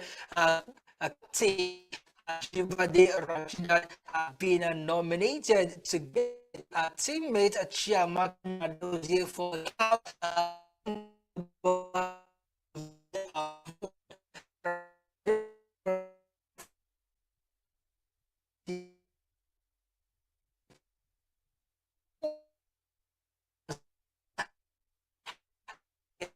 Amaka Nadozie, who also made the court. She has been in excellent form in a club, Paris FC in France. And joining us to run us through the various categories and their chances of winning is Joanne Iwuchukwu. Joanne Iwuchukwu is a sport analyst and a sport journalist, and she has so many years of experience. In fact, she is an authority when it comes to women's sport, not only in Nigeria, but also in Africa. Good morning, Joanne Iwuchukwu. Glad to know that you have joined us on Signature TV. Welcome to Signature Sport. Thank you.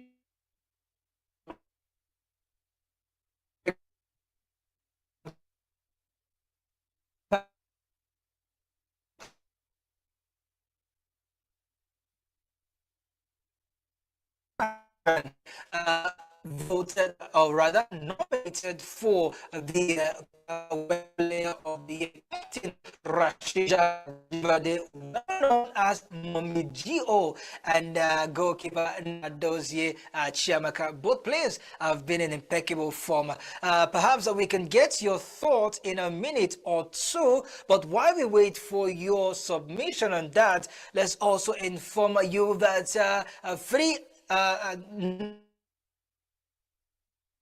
national team, the senior national team, the under-20 national team, as well as the under-17 national teams have all been nominated for the Women's National Team of the Year. This is the first time that 3 levels of Nigerians national team, the women, will be nominated in the same category since the inception of the award. The likes of the Super Falcons, who made a bold step in the just concluded Women's World Cup that went down in Australia and New Zealand, didn't have the best of outing in the just concluded Olympic Games, where they failed to win a single game. But in the last few games, especially in your friendly games against Algeria, it was a whitewash, and that win took the team to the apex of African football when it comes to rating. And for the Falconet, they also did well in the just concluded Women's World Cup under-20 that went down in the Dominican Republic, where the team fell to USA in the quarterfinals. But they are the current champions of the African football under-20 women's competition, as well as the Flamingos, the under-17, where coach Bankole Olowokere teams, I beg your pardon, was quite good in the World Cup, but they failed to progress beyond the quarterfinals. But their various performances have kept them, or rather, earned them nomination in the CAF award so far as the best women's national team. And for Edo Queens as well, it's all about the women. And for Edo Queens, they also earned a nomination in the Club of the Year. Wow. For Edo Queens, it has been an amazing run. In fact, I term it a fairy tale journey. But they could not go beyond the semi-finals as they fell 3-1 to TP Mozambique in the ongoing CAF Women's Champions League. But notwithstanding, Edo Queens are the defending champions of the President Federations Cup for the women, as well as finishing in the top 4 in the Nigerian Women's Football League. Their rise to stardom and also their rise to the apex of Nigerian women's sports and African sports has not gone unnoticed. Hence, they have earned the nomination right in the CAF Club of the Year. They will eventually battle other African clubs for this award.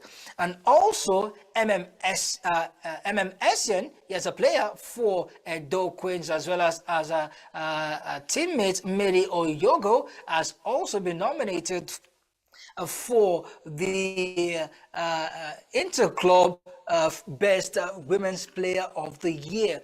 This award is given to African players who plies their trade in Africa's club. Yes, so if you are playing in Europe or in the Middle East or somewhere in America, like Rashidat or Shwala, they will not be nominated. Or better still, they can't win this particular category because it is just for players that plays their football in Africa. And two Nigerians, two Edo Queens players have been nominated for this award. Let's see if we can now connect to our own lady, Madam Joan Iwochukwu. Are you still there? All right, we'll continue to establish connection with Madam Joan Iwochukwu as she runs us through what of things concerning this various category for the team. All right, let's go on the short break. When we return, Signature Sport continues. Don't go nowhere.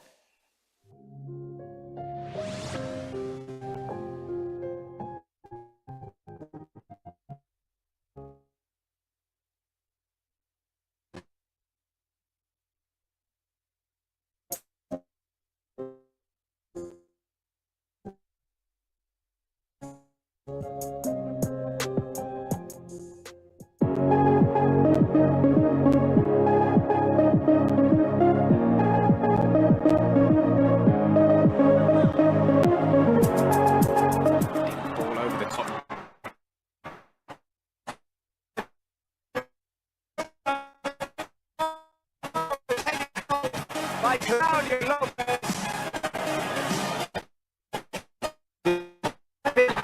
Post is Babayaro in off the post, and Nigeria. The ball up towards Lopez, an intelligent looking.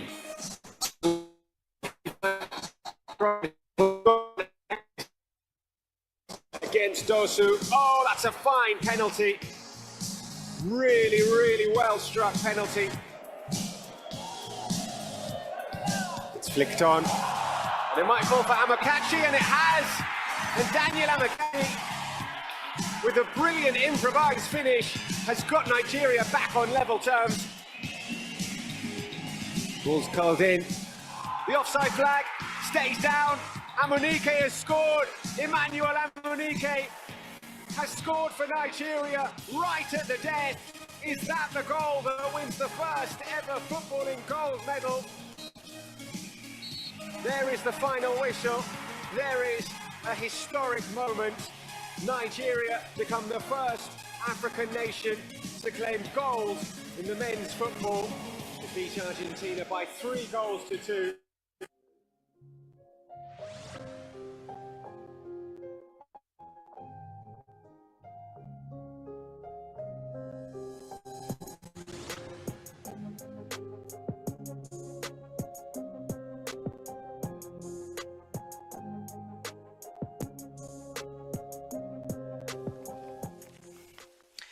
All right, welcome back to Signature Sports, and this is a Signature TV. I still remain Franklin Imona. Before we went on that break, we were discussing on the various nominations category that various Nigerian women's players have been nominated for, and also the various national team where for the first time in the history of Nigerian football, the Super Super Falcons, the Falconets, as well as the Flamingos have been nominated for the National Team of the Year, the women version. Finally, before we move away from the various categories, let's look at the Goalkeeper of the Year, where our owner Chiamaka Nadozie, a goalkeeper with excellence. In fact, she is the defending champion. She is the current holder of that award. Been voted the best goalkeeper in Africa 2023. And now she's also been nominated for the 2024 award, where she's set to battle other goalkeepers in Africa for this particular award. She sits top in terms of the chances to win this one. Currently, she plays for Paris SC in the Ligue 1 in France, where she has been in impeccable form. She's well known for her talent in stopping penalties. In fact, in the last 2 seasons, she has been able to stop up to 8 penalties, including 2 against Arsenal last season in the Women's Champions League. Her team went far in defeating Wolfsburg in the round of 16 to progress into the quarterfinals, but we are unable to progress from the quarterfinals. So congratulations to Chiamaka Nadozie for that award. She will be battling it with up to 8 other goalkeepers in this particular category. Tough indeed. And we don't know if our lady also is there to join us on the show, Madam Joan Iwuchukwu. But if we can't get her, we'll definitely progress to other stories where Demola Lukman has also been nominated for the Italian Serie A Forward of the Season. He will battle the likes of Lautaro Martinez of Inter Milan and also Kolo Muani in same Inter Milan. Other strikers include Rafael Leao of AC Milan, and not forgetting one man that have showed a great zeal ever since he moved to Napoli, talking about Romelu Lukaku. Ademola Lookman will see how he can definitely win this one. The year 2024 has really been good for Ademola Lookman, as he has been nominated in various categories, in various awards. He was nominated for the Ballon d'Or, where he finished 14th. He was also nominated for the IHFF Football Statistics Award for 2024. Well, he failed to win it. He finished the runners-up in the Europa Player of the Season, but he was a gold medalist in the Europa League, as well as finishing with brilliant statistics in the Italian Serie A last season. Is also been nominated for the CAF Award this year, and so far so well. It has been rumored that Ademola Lookman stands a the chance of winning this award and bringing it back home. And for Ademola Lookman being voted as the best forward in the Italian Serie A, only time will tell. He will definitely battle it out with other strikers as well as other wingers for this award. And finally, before we leave the local scene, let's take you to where it went down yesterday at the Moshood Abiola National Stadium. Yes, it was a colorful event filled to the brim for spectators all over the stadium. We saw lots of display, military guard display, as well as the brigade from the Nigerian military. Cultures displayed, I must also add, and not forgetting the likes of Yemi Alade Olamide, as well as the band thrilling the fans to their feet, took them to the world of entertainment and back. But then we want to take you to the events that actually happened at the African Military Games holding right here in Abuja. It made a return after 21 years of absence. The last time it went down was in Kenya as far back as 2002. Yes, 21 years ago, 2002. Yes. You might be thinking, is it 22? No, 21. Because sometimes in Senegal, it was held in between 2002 and 2003, where we had the African Military Games. All right, let's listen to the Chief of Defense Staff General Christopher Musa speaking to us, as well as Air Vice Marshal General Abidemi also speaking to us, and not forgetting the President of the African Military Games organizer, all of Africa, also spoke to us concerning how it went down yesterday. The president, represented by the vice president, declared the event open at the main bowl of the Moshood Abiola National Stadium. Let's listen to them as regarding the All African Military Games 2024.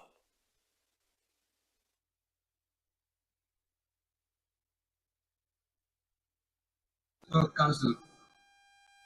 It was founded and created by three great generals of Africa. The first among them is General Ishola Williams of Nigeria. Number two is General Potem of Senegal. And number three, the third is General of Nigeria. 20 years ago, for creating this organization is to foster unity, solidarity, and comradeship among the armed forces of African countries. The African Military Games represent more than just a showcase of athletic prowess. It is a testament to the values that bind us: teamwork, perseverance, and the pursuit of excellence. Through every competition, foster deeper understanding and solidarity among nations, reminding us that despite our diverse cultures and backgrounds, we stand together as one. Binds armed forces across the African continent. We are all one and the same. As we stand on this grand stage, we cannot overlook the foundation laid 22 years ago during the first edition of the African Military Games held in the beautiful city of Nairobi, Kenya. That historic event marked a new chapter in our collective efforts to foster camaraderie and collaboration among African athletes.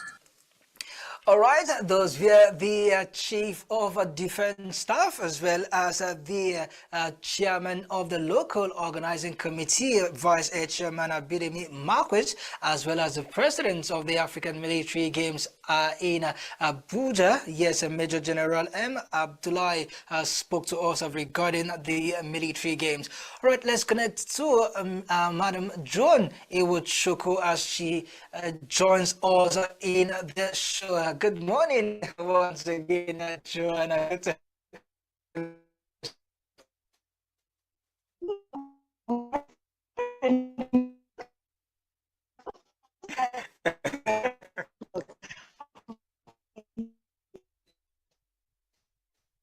All right, let's look at, before we look at the military games where you have been covering the games with full passion, same as myself, let's talk briefly concerning the African Women's CAF Award, where various nominations and various categories were released by CAF. You did miss that discussion, but I must take you back to that. You have been a lover of the game, both in Nigeria and also in Africa. You have been covering women football for a very long time. First off, let's look at the African Women's Player of the Year. Rashidat Ajibade, Chiamaka Nadozie. Both of them have been nominated for this award. Do you see a Nigerian returning this award this year?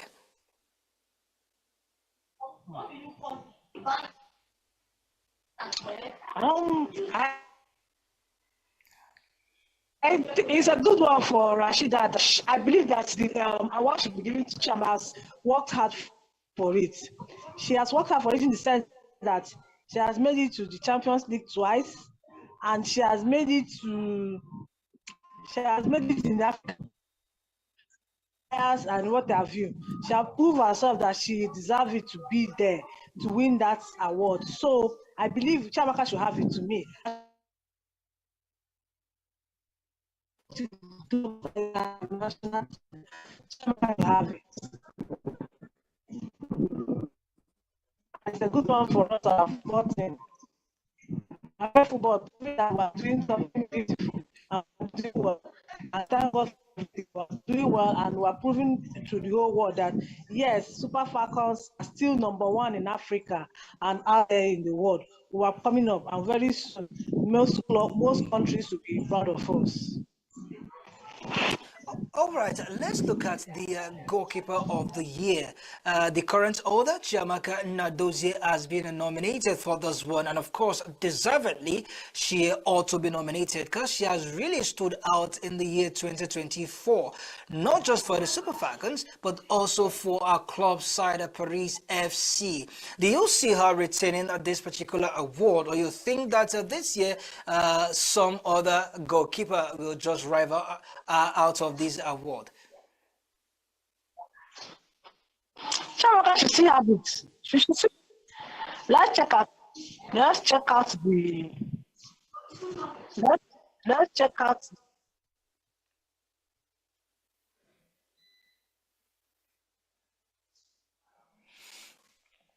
All right, we will definitely get back to Joan Iwuchukwu, as a network is not really friendly from us.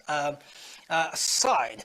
All right, let's go back to the African military games are currently going down in Abuja. Yesterday, the Nigerian military team took on the Ghanaian counterpart in the men's and women's handball competition, and it was a complete whitewash for Nigeria as they defeated Ghana. For the men's category, it was a 31-25 win, and for the women, it was a 35-18 point win. So Team Nigeria military team have now progressed into the next round. The games will continue later this year, and it will move around the city currently in Kiri and also in Kefi. Actions will continue in the still talking about military games opening parade and beautiful calisthenics display by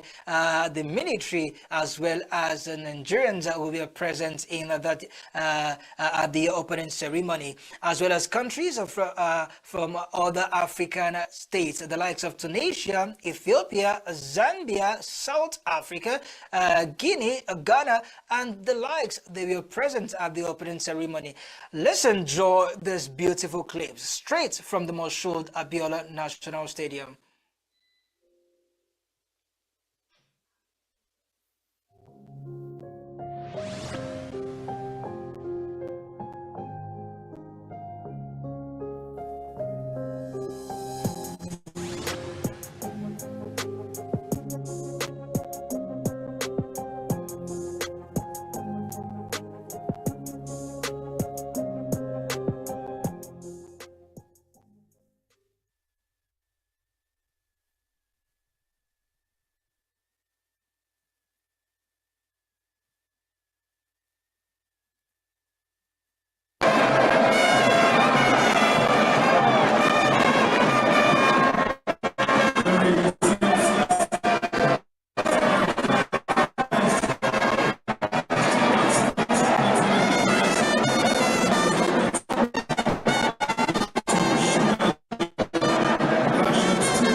Was the colorful display of the Nigerian military bringing peace to the continent of Africa in that dance drama display. Before their intervention, we saw how Africa as a continent with the different ethnic groups Nigerians' ethnic groups dominated, but the introduction of the military brought peace and unity. That is the information passed by the Nigerian military in that dance display. There was also calisthenics as well as the brigadier display by the Nigerians brigade in the military, as well as the quarter guard. It was a full package. In the course of the show, we will be bringing you more of those clips as the African Military Games Abuja 2024 continues. All right, let's go on this break. When we return, we will be taking you straight to the foreign scene where the boxing man himself, Mike Tyson, is in the news. And a special farewell package too. The Spaniard wizard, Rafael Nadal. Don't go nowhere. Signature Sport on Signature TV makes a return.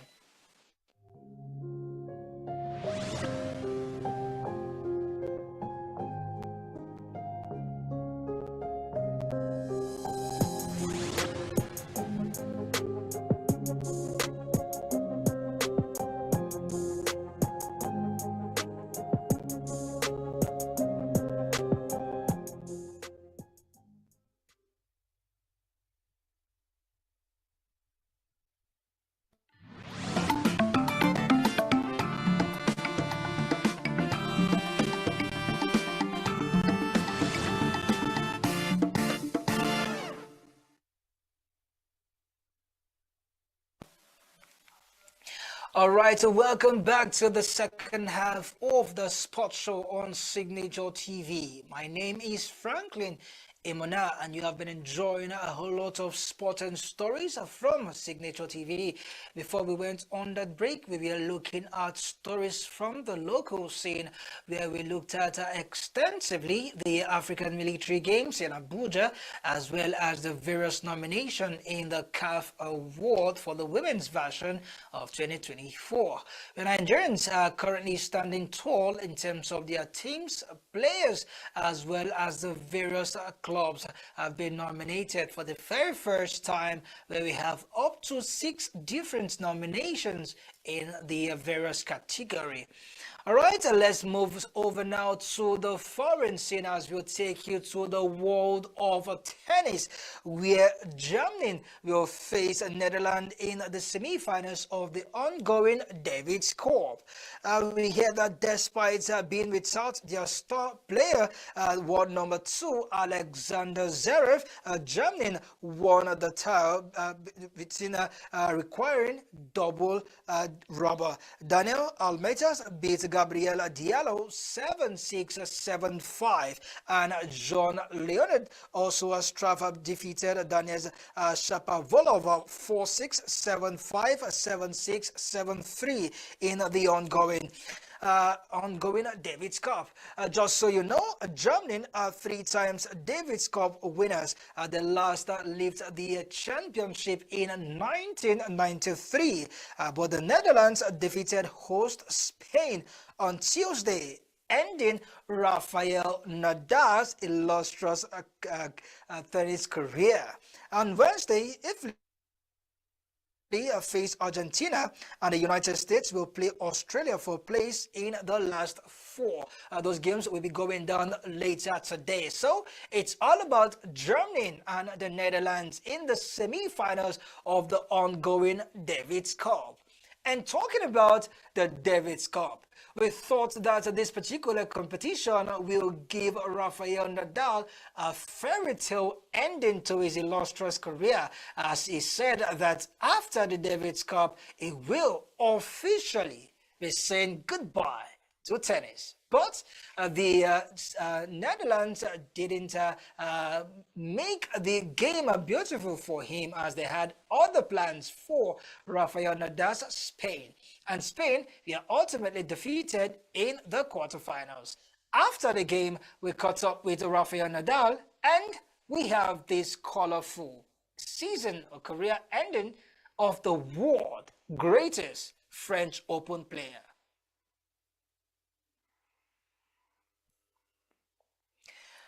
Rafael Nadal, after the defeat, had a very, very emotional night where the world of tennis really celebrated his performance as well as giving him that befitting, illustrious career.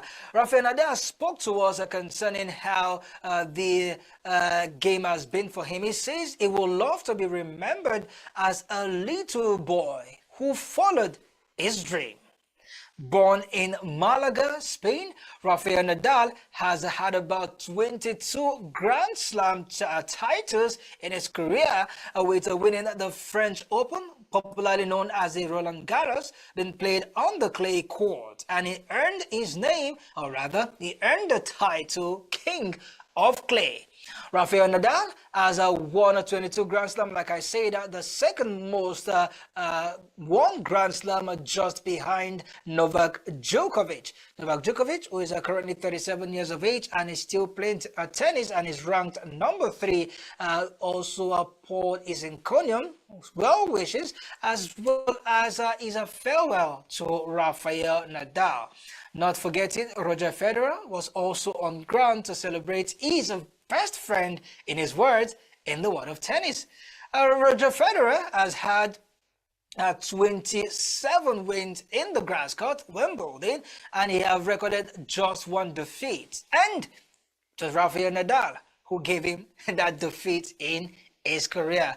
We hope to get you a short or the documentary on Rafael's Nadal glorious curtain call to his career. But your legacy starts now. The question is simple.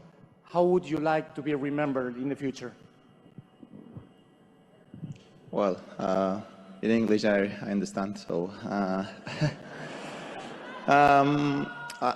in some way, I said before, the titles, the numbers, I mean, are there. So people probably know that, but the way that I would like to be remembered more is like a good person from a small village in Mallorca that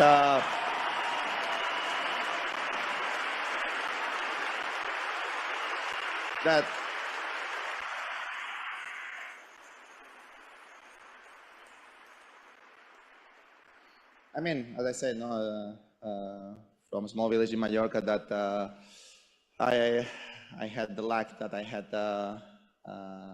my uncle that was a tennis coach in my village when I was a very, very small kid, and I had a great family that had the chance to support me in every single moment. No, just a kid that follow their dreams, worked as hard as possible to be where I am today. And at the end of the day, being honest, a lot of people work hard, a lot of people tries their best every single day, but I am one of these that I have been very lucky that the life gave me the opportunity to live unforgettable experiences because of tennis. No? So I just want to be remembered as a good person and a kid that follow their dreams and achieved more than what I ever dreamed.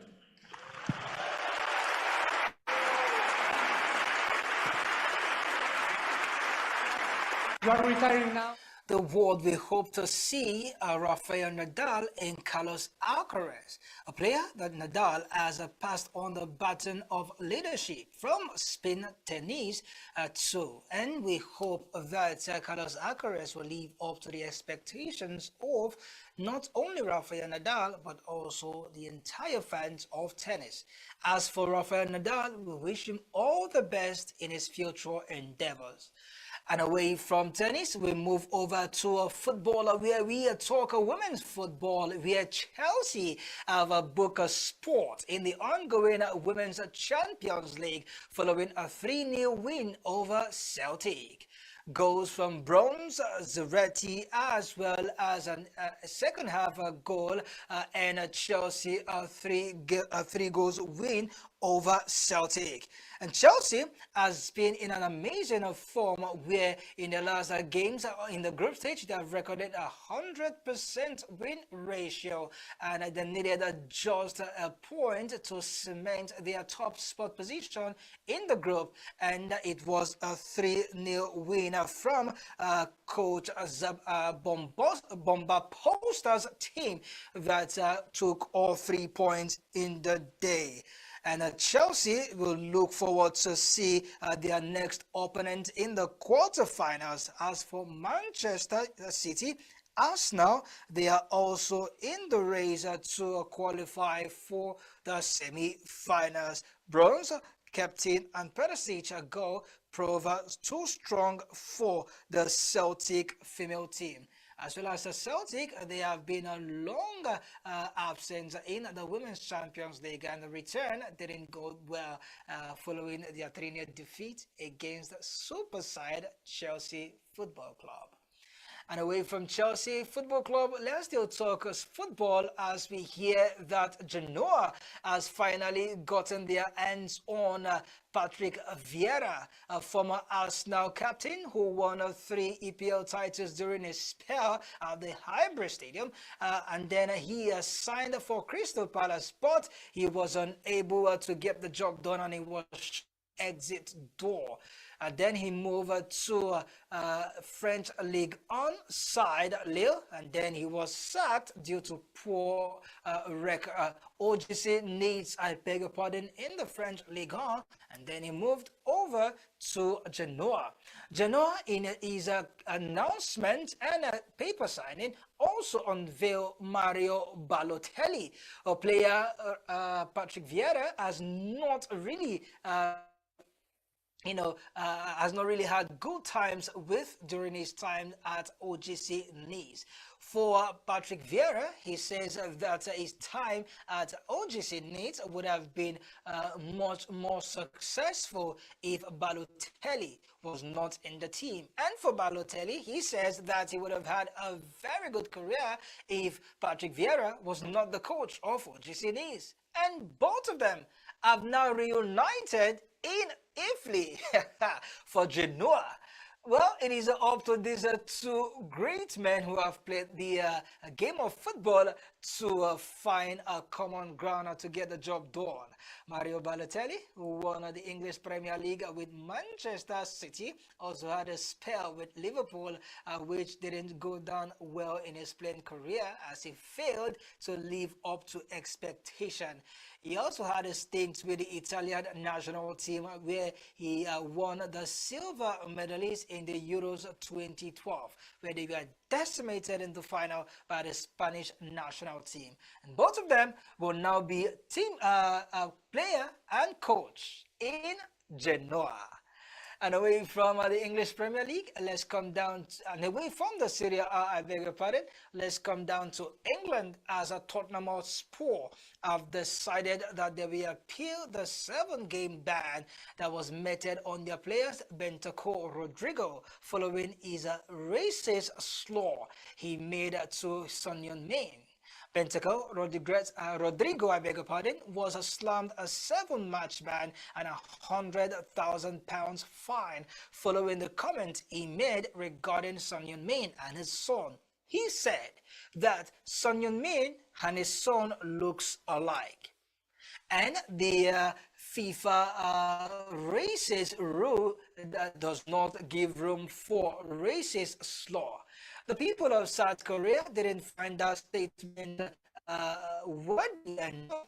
Both the South Asian side as well as the Eastern Asian side have been at loggerhead concerning their race, where the Chinese, Japanese, and the Korean do not agree that they look alike. And Bentancur, in an interview on television, he said that, used that statement, liking his son and Son Heung-min in their facial appearance, and that did not go down well with the FIFA racist rule, and it was slammed with a 5-match ban as well as £100,000 fine.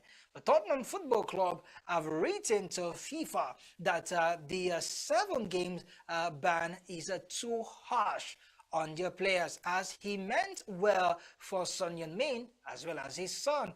But for the £100,000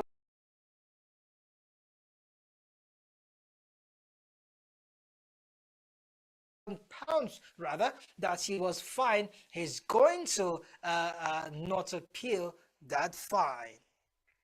And away from that, let's move over to the South American side, where Inter Miami, a club in the Major League Soccer in America, MLS, we hear that head coach Martinez has left his position as the head coach following their failure to qualify for the next round in the MLS League. Lionel Messi's side were defeated by Atlanta by 3-2 in the MLS playoff. It simply means that Inter Miami will not be in action until sometimes in April 2025. And with a string of poor results, Tata Martino, a coach that has coached Lionel Andres Messi during his time in Barcelona as well as in the Argentine national team, have decided to call it quits with the MLS-based side. And finally, in the world of football, we move over now to the game between Romania and Kosovo, where Romania have been awarded 3 goals and 3 points following the walk-off staged by Kosovo in their National League group game last round.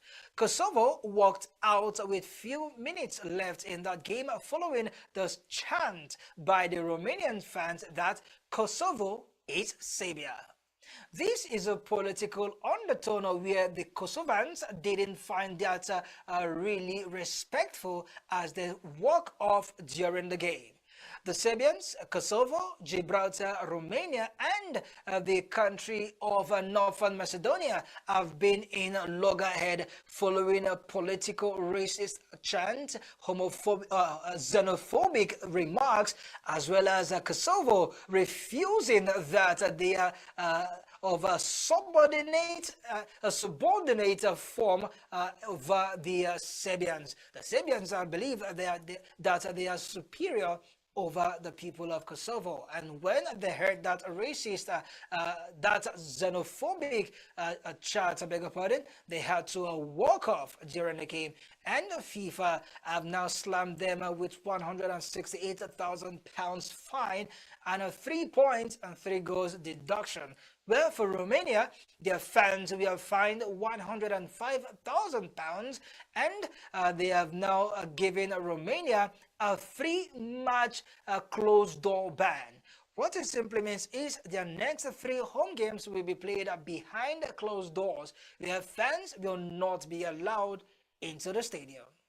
And finally, on the show, before we drop anchor, we take you to the world of boxing, where despite the fact that the fight between Mike Tyson and Jake Paul must have gone, the fight really broke the world record for the most viewed fight in the history of boxing.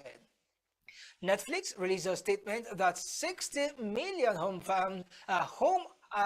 fans actually watched the fight, where Netflix had to give the fight for free, and over 60 million households viewed the fight. Though the fight ended in favor of Jake Paul in the 8th round after taking the 58 legend that far. Mike Tyson eventually bowed to unanimous decision, having been defeated by Jake Paul in a 79-72 and 75-73 unanimous decision scored by the ref. No fight have recorded that amount of viewers in the world of boxing. Once again, we want to say congratulations to Iron Mike Tyson for pulling that impressive fight, despite being defeated. And despite the time not being on our side, we will definitely leave you with some of the clips from the African military games currently going down in Abuja. Until I come your way, same time, same station, tomorrow at 11 p.m., do well to connect with us and drop a comment on our social media handles currently displaying on your screen. We are currently on YouTube, X, not forgetting Facebook. We would love to hear from you. Until I come your way again, from me to you, I am done and I'm gone. God bless, no stress. To have a fantastic Thursday. Bye for now.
It is a reflection of a failed government, because in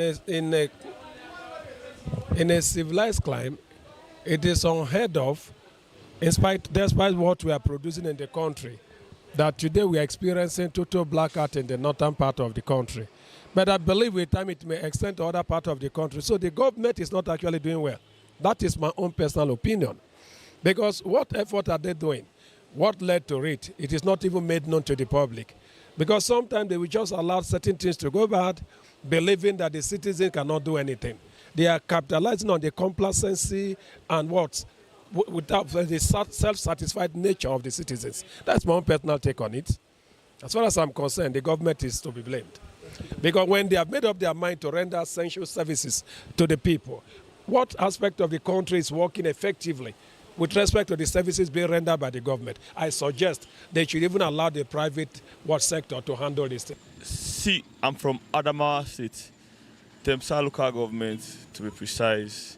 And since I was born, we've not had light, not until 2 months ago. Since inception, since Nigeria was created, not until 2 months ago. Not my own part of, there are no bandits there. You understand? So we should stop the blame game.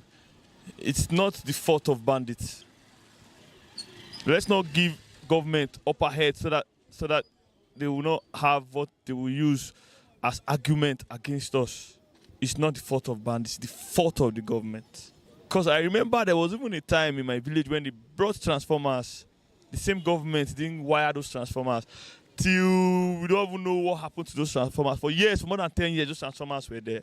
Transformers bought with taxpayers' money, Nigeria's money. Transformers, brand new transformers. How they vanished, till I left my village, was going for Christmas for years, more than 10 years. The transformers were there. There was no light on the transformer. So let's stop the blame game. The government is our problem.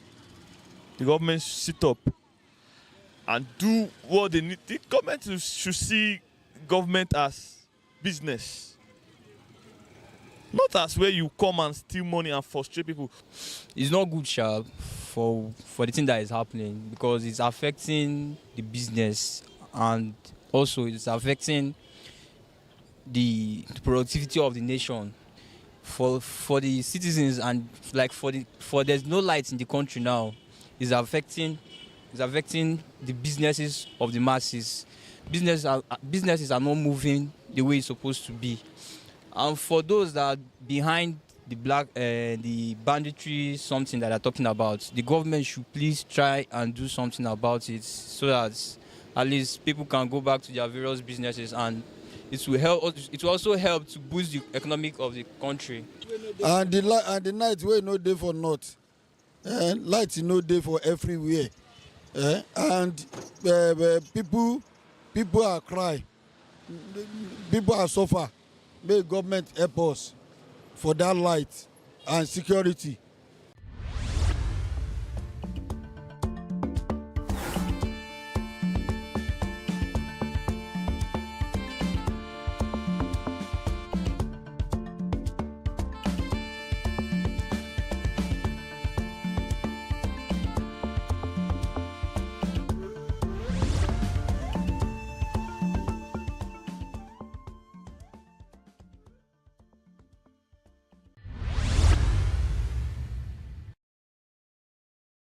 Why do people evade tax? Why is it that the propensity or the tendency to evade tax is very high in Nigeria?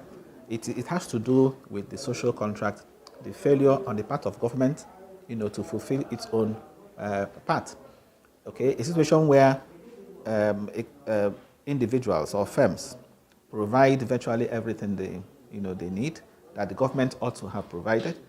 Okay, things like power, for example.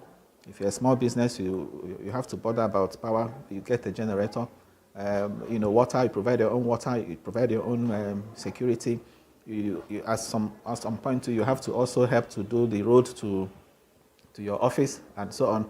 So when you look at all these things, it does not encourage people to voluntarily say they want to pay tax, because on the part of government, they also feel the government is slacking. Government is not meeting its own responsibilities. So that is the failure of the social contract, that has been with us.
Good day, you're on to E-Vibes, the entertainment show on Signature TV, where you can find the very best of entertainment, where, you know, the celebrity gist, movies, music, whatever it is in the entertainment world, you can hear it here, you can find it here. We are here for you. I'm your wonderful host, Layomi Adeyemi, and I'm not here alone. I'm here with the beautiful, the amazing, tell them who you are now. Good afternoon, this is E-Vibes and I'm Quinsley Rowland and welcome on board. Yeah. So guys, we'll be going straight to our news and you know, there's a lot of things that have happened and I just have to keep you guys updated. So do you know that the Nigerian rapper Falz, born Folarin Falana, recently shared his preference for women in short dresses during an appearance on Madam Joy's podcast. He described miniskirts as alluring, emphasizing how they enhance a woman's natural charm. I have a theme for short skirts and short dresses. They bring out the sexiness in a woman. I so much like miniskirts, Falz candidly expressed, sparking reactions online. Quinsley, what do you think about this? Why am I a man? Why are you asking me what do I Boy, think? you are a lady, and Falz is saying that if he sees you, he will love you in a miniskirt. In a miniskirt. What do you think? I don't really find mini dresses comfortable. Yes, they are very uncomfortable. Very uncomfortable. So you know the process of dragging it while you walk. I don't like it. And I don't like the fact that you're conscious of your being body exposed, being exposed, and the attention that comes to you with putting on such clothes. Oh my God. I don't fancy. I rather be on trousers and have less attention attached to me. So, but it's preference. And I don't get me wrong. I admire women that put on short clothes, mini dresses. It's beautiful. Their thighs out, beautiful skin, fine complexion. But personally, I'm not comfortable with those. But they're always very beautiful if you ask me. I get. I kind of have like the same opinion as well. I don't know. I'm not one for indecent dressing. To me, I see it as indecent dressing. You see it as looking sexy, no problem. You get. Let's call it what it is. It is sexy, but the point is that I don't like the fact that people feel they need to dress to attract the attention of another person. Do you get what I'm saying? Like, if I feel like too many people are looking at me, I become very self-conscious. I feel like, do you get so? And I have a thing where I feel when you're on the plus size, like I am, short dresses just doesn't look so appealing. Like I feel it's like you're putting too much out there. Okay. And when I see skinny people Put it on, I'm more like, okay, no problem. Like I think that's the difference between us. When I see skinny people put on mini dresses, I'm like, this doesn't. It depends on the mini dress. It could be flay, it could be a bodycon. Personally, I feel like when you put on mini dresses as a very skinny person, it just gives us an overview of what you look like without clothes. Oh, right? And I feel like it doesn't suit your body structure because you're skinny and then you're still putting on something that is so tight. Oh, not necessarily. No, no, that's tight. There are things that can be mini and are not necessarily. That's why I say it could be a flay dress, but it depends. And putting on mini clothes, I don't like the attention. That's number one. For me, I think that's the and attention. Let's call it spade a spade. It's indecent. If we're going to be honest, it's not something that you can wear everywhere. I can't wear it. Some people do, but I don't feel it's ideal to wear it during the day and to certain places, especially where you have kids. Because there are some places that you go to, maybe a restaurant or the mall, they're putting on mini clothes. I know children are coming to this place and it's bright. It's still bright in the day and you're having clothes like that. I feel uncomfortable. I feel like whenever you're going somewhere, dress according to where you're going to. Where you're going to. Exactly. I get. Because if you see such a thing in the beach, you won't really see it as a problem, have so much problem like you get with it. What I'll tell you is that if you really look at like the royal family kind of thing, if you look at the way they dress, do you see them expose themselves? And they are beautiful and they elegant. Look so amazing. And these are people that will be like, royalty. You get understand? You kind of give like a respect when to them. you even hear royalty, you have a picture in your head. Mind, yes. And the picture is decency. Very decent. Decency, modest. Very demure. That is the actual classy.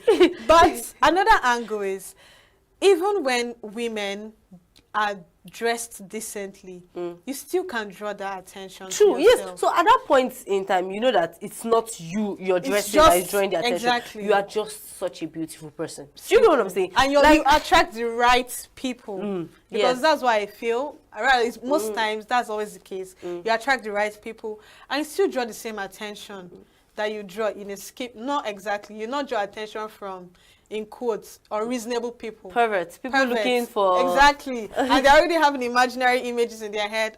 What does she look like without clothes? You're already giving them a hint of what you look like without clothes. Because if I can see from your ties up, please, let's not be like I'm judging anybody. But if I can see from your ties up, I'm already have a picture of what's underneath. Underneath is not... There's some people that... Like now, it seems like we've changed the idea of what skimpy is. There's some skimpy that is just... The dress is just below your behind. And I'm like, if you just move small, I can see something. I used to really, I'm always like very scared for such people. When I see someone wearing something that's mini, I'm like, see, if you just shift small, I see everything. Another thing I consider when putting on a dress is where I'm going to, means of transportation. Because if I have to take public transport, jumping with your mini dress, I can't wear certain things. But there are people that you see doing that. I just see them pulling their skirts in buses or they're on a tricycle. I'm like, you could have avoided this from your house. If you have a car or a cab is coming to pick you up, it's fine. You put on whatever you want to put on. But not when you are struggling.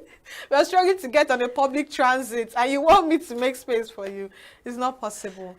It's just, I think this particular issue is something that it's a long debate. There are good sides, there are bad sides. Everyone has... Well, dress the way you want to be addressed. Simple. That's the simple one. But Faz is telling us he likes it. A celebrity coming out to say that he likes something like that, won't it promote more of it? I mean, to someone he's in a relationship with, it's fine for her to dress that way to entice him. It's fine if she's comfortable dressing that way. So it's not. It's just because I like it doesn't mean you should go about doing it. You're responsible for what you understand. I'm only responsible for what I say. So on the next story, we have Afrobeat sensation Rema is set to debut at the 2025 Coachella Valley Music and Arts Festival, joining an impressive lineup of global stars. Following Nigerian artist Shein Kuti will also make a return to the iconic event, which annually draws over 1,000 125,000 attendees to California. Ghanaian songstress Amaria and South Africa's Tyler are always slated to represent Africa on the world stage. Doubled the globe's largest music and arts festival, Coachella 2025 promises an unforgettable showcase of talent. Yes, this is nice. This is it's you know that the Coachella is like an annual event they hold in California, USA. So and you'll be seeing a lot of artists lined up. The fact that this is not the first time Seun Kuti is actually coming up on he did back in 2012. Yes, and at that time, he was the first Nigerian to actually be on Coachella. Then before, you now seeing people like Mr. Easy, people like Thames, Burna Boy, like coming. And so it's congrats to Rema and Seun Kuti. It's nice, it's nice. Rema I like to is see... big. Rema is big, So it's yeah, like you're giving. I'm sure it's one of those things. It's one of those things. It's one of those things. There's nothing to be so excited. So it's big. Yes. It's a big platform. It's exciting, but I mean, it's Rema. It's not something he can't handle. Yeah, and it's not out of the. It's not out of the norm. Big. It's not the biggest things he has done. So true. I mean, it's Rema. But still, congrats to him. Congratulations to him. I really like it when I see Nigerians on bigger platforms that are not necessarily Nigerian platforms. Nigerian platforms. Then big ups to Tyler as well. Yeah. So, the Afrobeat star Davido celebrated his 32nd birthday on November 21, sharing a heartfelt reflection with fans on social media. Despite his global success, the singer admitted that life hasn't always been smooth. Big 32 soon, or more, God is good. Happy to be alive. My eyes don't see shaggy, but steady, my fans, they shout shake me. He tweeted. Expressing gratitude for his fans and God's grace. In celebration, Davido announced plans to donate 300 million to orphanages, continuing his tradition of philanthropy since a similar donation on his 29th birthday. So it was Davido's birthday yesterday. And nice, 32, wow. When everybody's great. It was like 19, 20, and already it's about 12 years. But someone that is 30 BG is telling us that his eyes don't see shege. Please, we need to know more about this. Which shege is your eyes seeing? Being 30 million gang. Maybe not really. Our eyes. Maybe not really finance. It's possible. You should actually. You can be doing work. You know, hard work and takes you lose money a lot of shege as well. You get so. Let's just see that it might not be shege. And you know, financially. over the months or over the past 1 year, Davido has been involved in certain controversies, baby mama issues. Oh yeah, true. Wedding, Before he got married, yes. Fights with his colleagues, you know, so many things have really been going on even before the death of his, or after the death of his son. Yes. So many things have been going truly, on. Like, if you really consider all those things. But maybe we're used to Shege being financially inclined, so that's why. Yes, so I don't blame. But at the same time, he could be suffering loss, financial losses. People lose money. Yeah, could from be investments, deals, investments, like that. anything. True, so we can't really tell. Regardless, he's human. Yes. And everybody's prone to see shege. Everybody's prone to see shege. Very true. But it's so nice that Davido is 32 already. It feels like yesterday when he started with Wizkid and we're all excited, seeing new people on the platform. I can remember I was in I was just in secondary school. Either my first year, I was writing my entrance exam when it started trending. So it's so nice. Yeah. And next on the story, we have Chidinma Adesina. The newly crowned Miss Universe Africa is championing unity overcoming a tumultuous road to the crown. Born in South Africa to Nigerian and Mozambican parents, Adesina faced xenophobic backlash during her bid to represent South Africa. Instead, she found support in Nigeria, ultimately securing second place at the Miss Universe pageant among 125 contestants, a moment that brought her father to tears for the first time. Adesina said, "I literally saw my dad cry for the first time and it was really emotional. Adeshina told Reuters in Lagos, to see my family smile through his whole chaos was really a beautiful moment. Now Adeshina hopes to use her platform to break down barriers. We need to celebrate one another and not let divisions define us, she stated, vowing to inspire others with her journey to perseverance. So let's take a look at this interview, then we'll talk about it.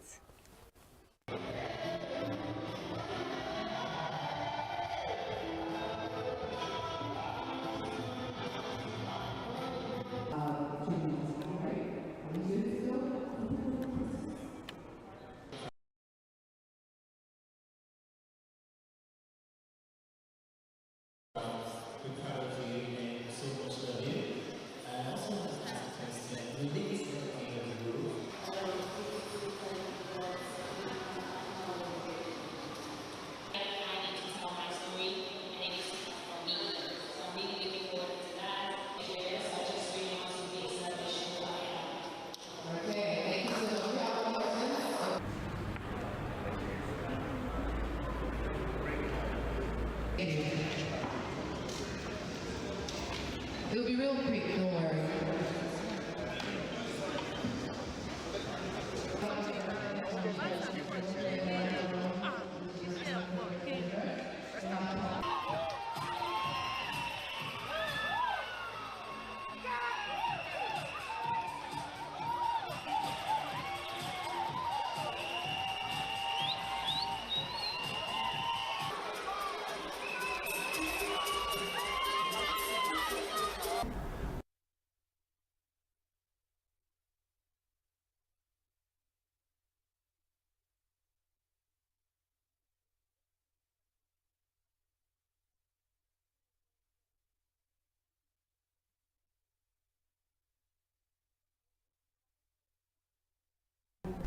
I literally saw my dad cry for the first time, and it was really emotional because my dad never cries.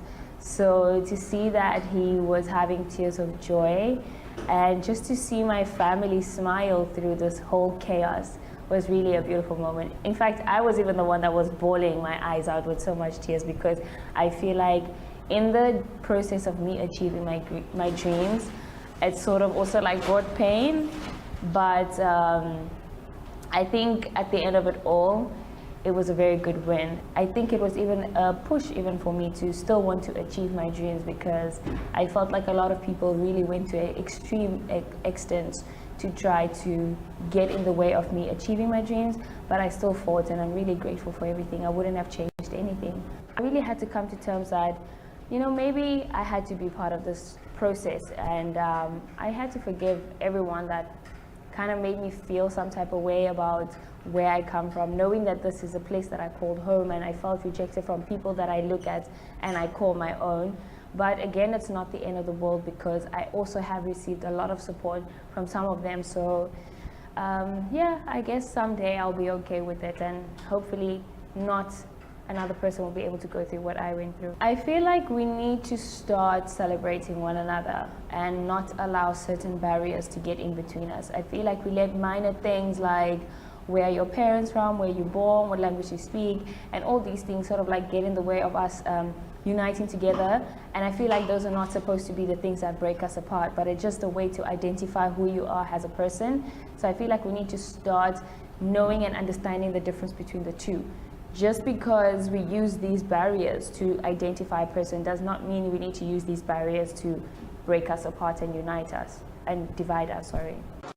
I literally saw my dad cry for the first time, and it's so sad that in as much as that we are Africans, we still have issues like this about not coming from this country or coming from this country. And it's so sad that still we would say we are one and we are so divided as something as little as a pageantry. And you want to disqualify someone because you feel they are not ideally from South Africa. It's a lot. It's a lot. And even when she came to Nigeria, there was still like some issues. I think I remember Big Brother Thatcher was talking about the fact that, okay, we're thinking about the, okay, she's not Nigerian totally. Like that kind of let our Nigerian queens win, that kind of thing. Like leave them on a platform. Like, this lady is also Nigerian. Oh. Based on where her father is from, her father is Nigerian. Like, so what are you talking about? Do you get? So that's how I saw it. I was like, please, what's going on here? But I'm really happy for her that she moved past all those things, those identity barriers. Was something we used to really admire as young, at least for me during my younger time, was like being able to say I'm younger. That's why I use the word younger. Okay. So being able to be a citizen of more than one country used to be something I used to fantasize about. Like, if imagine if I was giving birth to in another country, and I'm also based on my parents. Like, it used to be something like, it's nice to be like biracial kind of thing. And now see someone being persecuted for that same dream of mine, like that same fantasy of mine. I feel another angle why Thatcher would. I don't know. But she later supported her, but that was like the first reaction. They should at allow the beginning, Nigerian queens, like allow the Nigerian queens that have like labored in Nigeria, that kind of thing. Like, let them. I understand that part.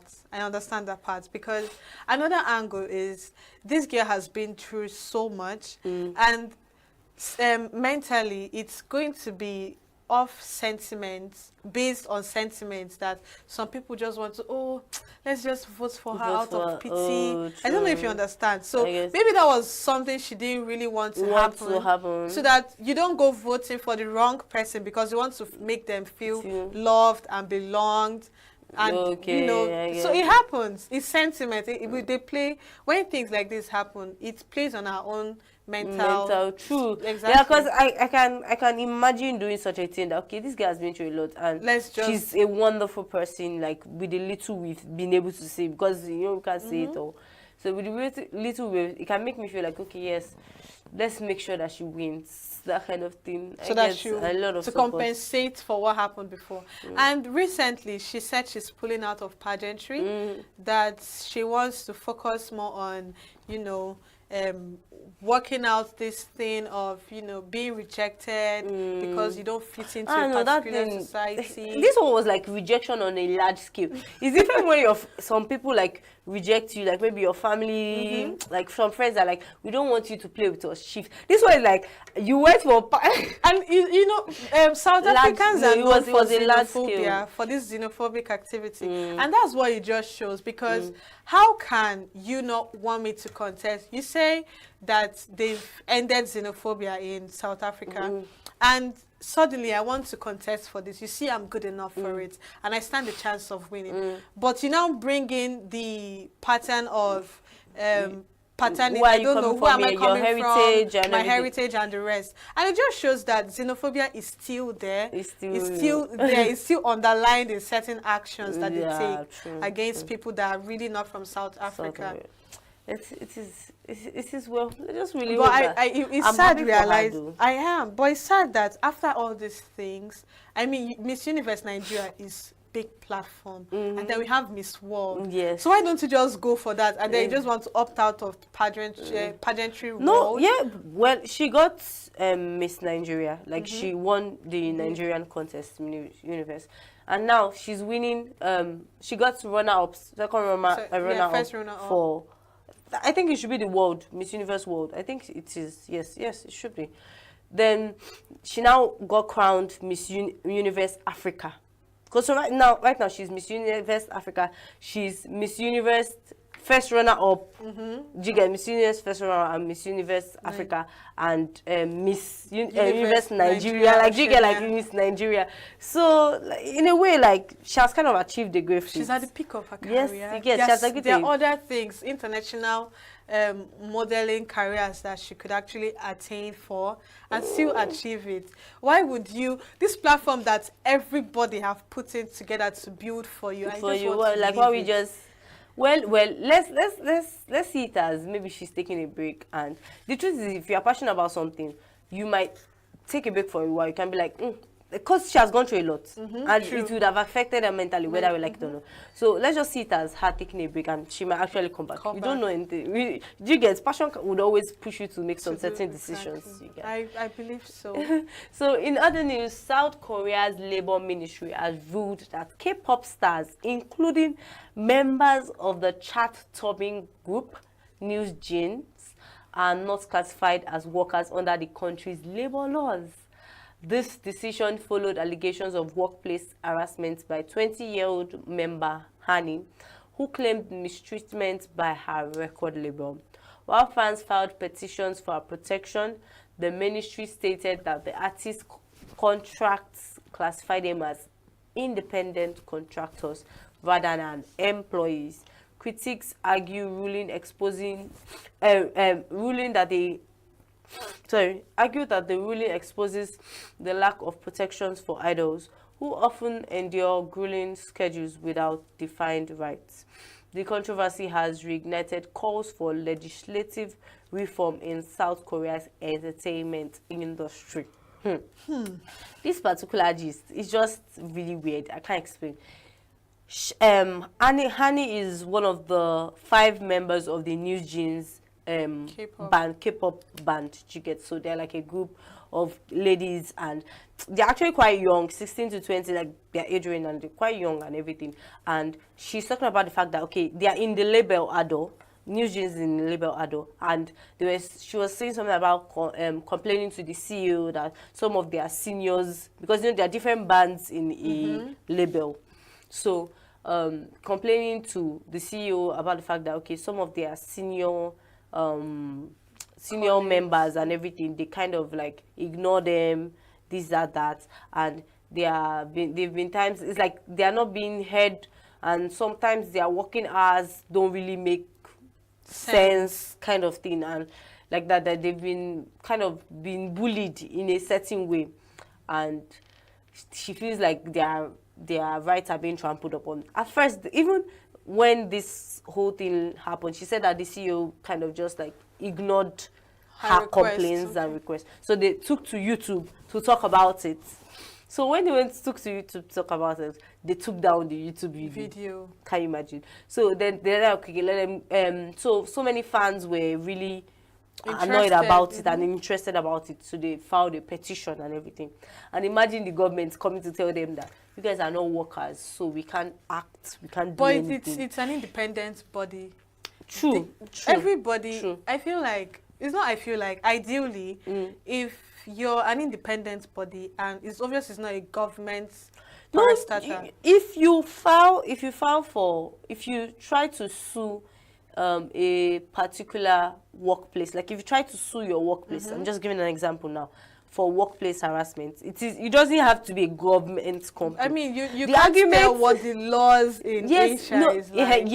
That was what they said, that their in their standard labor act states that for you to be classified as a worker, you have to have a fixed income, fixed hours of working. Do you get labor? So it's like if you are not 9 to 5, do you get? You are not classified as a worker under their labor because it's act. flexible. Do you get? So and most entertainers, it's not like they're employing you into a company. No. It's not like a white collar job we are used to. It's more of you're getting money from streams and everything. So it's like a contract. Your own platform. So it's like a contracted kind of work environment and all. So they're telling them because of that they can't really like. But they know the constitution over there. And even your lawyer is in the best place to tell you what to do and what not to do.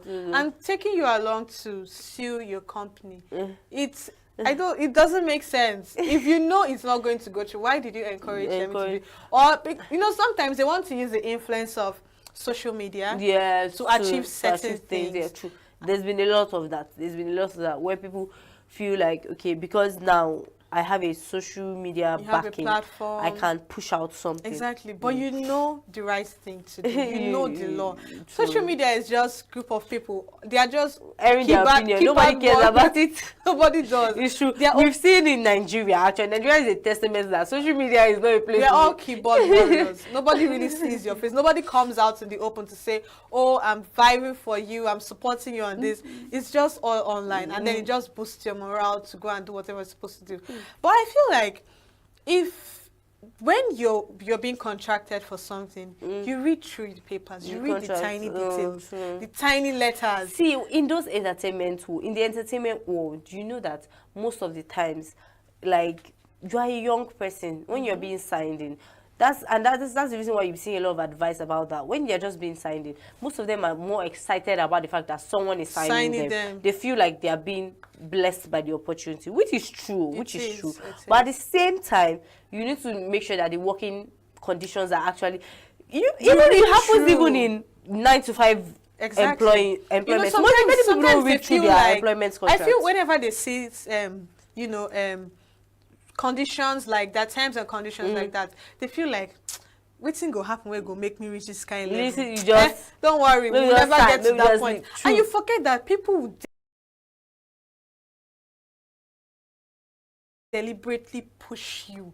People are there to push your buttons and make you do certain things, because at that point you can't opt out. You've signed a contract. You can't breach this contract, and there are repercussions if you breach this contract. I think this is one of the reasons why a lot of artists leave their labels and decide to just go solo and just do their things themselves.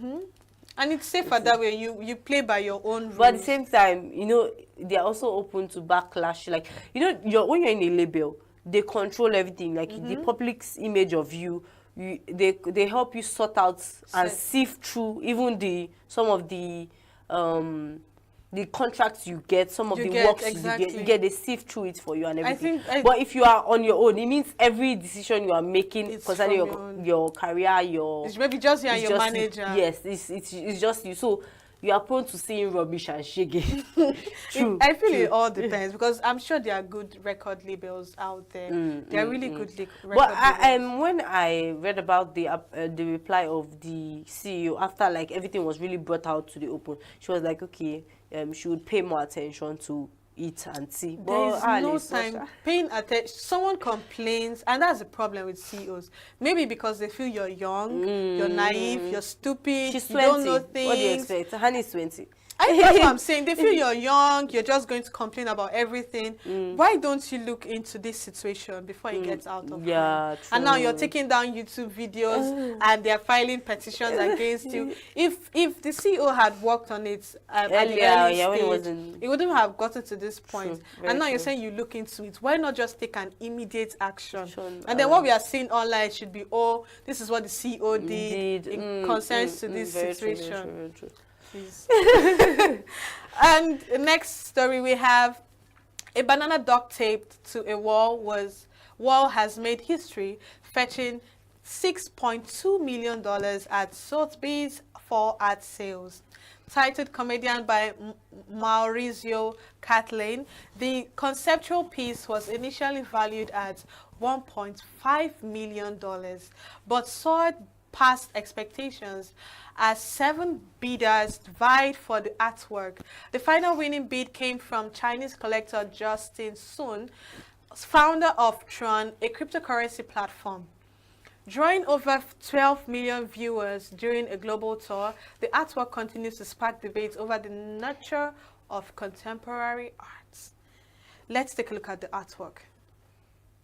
We're going to begin at $800,000, at $800,000, $850,000, $850, $900,000. Thank you, sir. 950 is with Ottilie. 1 million is with me already, actually. 1,100,000 is your bid, sir. 1,200,000. 1,003,000 is in the room in a new place. So 1,300,000, 1,400,000, 1,500,000. Give me 6. There it is. 1,006,000. We have online interest as well, coming in on Sotheby's.com. 1,006,000 is with you in the room, sir. And I'm selling it here. The world's most expensive banana at 5,200,000. It's back with Jen again at 5,200,000. Here it is, 5,200,000. Will you say 3 online? at 5,200,000. Jen Hua from Sotheby's China office at 5,200,000. Thank you, Jen. At $5,200,000. I think it's yours at 5,200,000. And against you online, fair warning now to all of our global bidders at 5,200,000. Here it goes. At the end of the global tour, it's slipping through the auction room at 5,200,000, and I'm going to sell it here. Fair warning at $5,200,000. Jen, the Catalan is yours. Congratulations. Thank you very much indeed. It's paddle number 17. Thank you very much indeed. Congratulations. Oh my goodness. I have nothing to say. What did we just watch? I'm angry. I don't know how to express how I feel. Because what's that thing?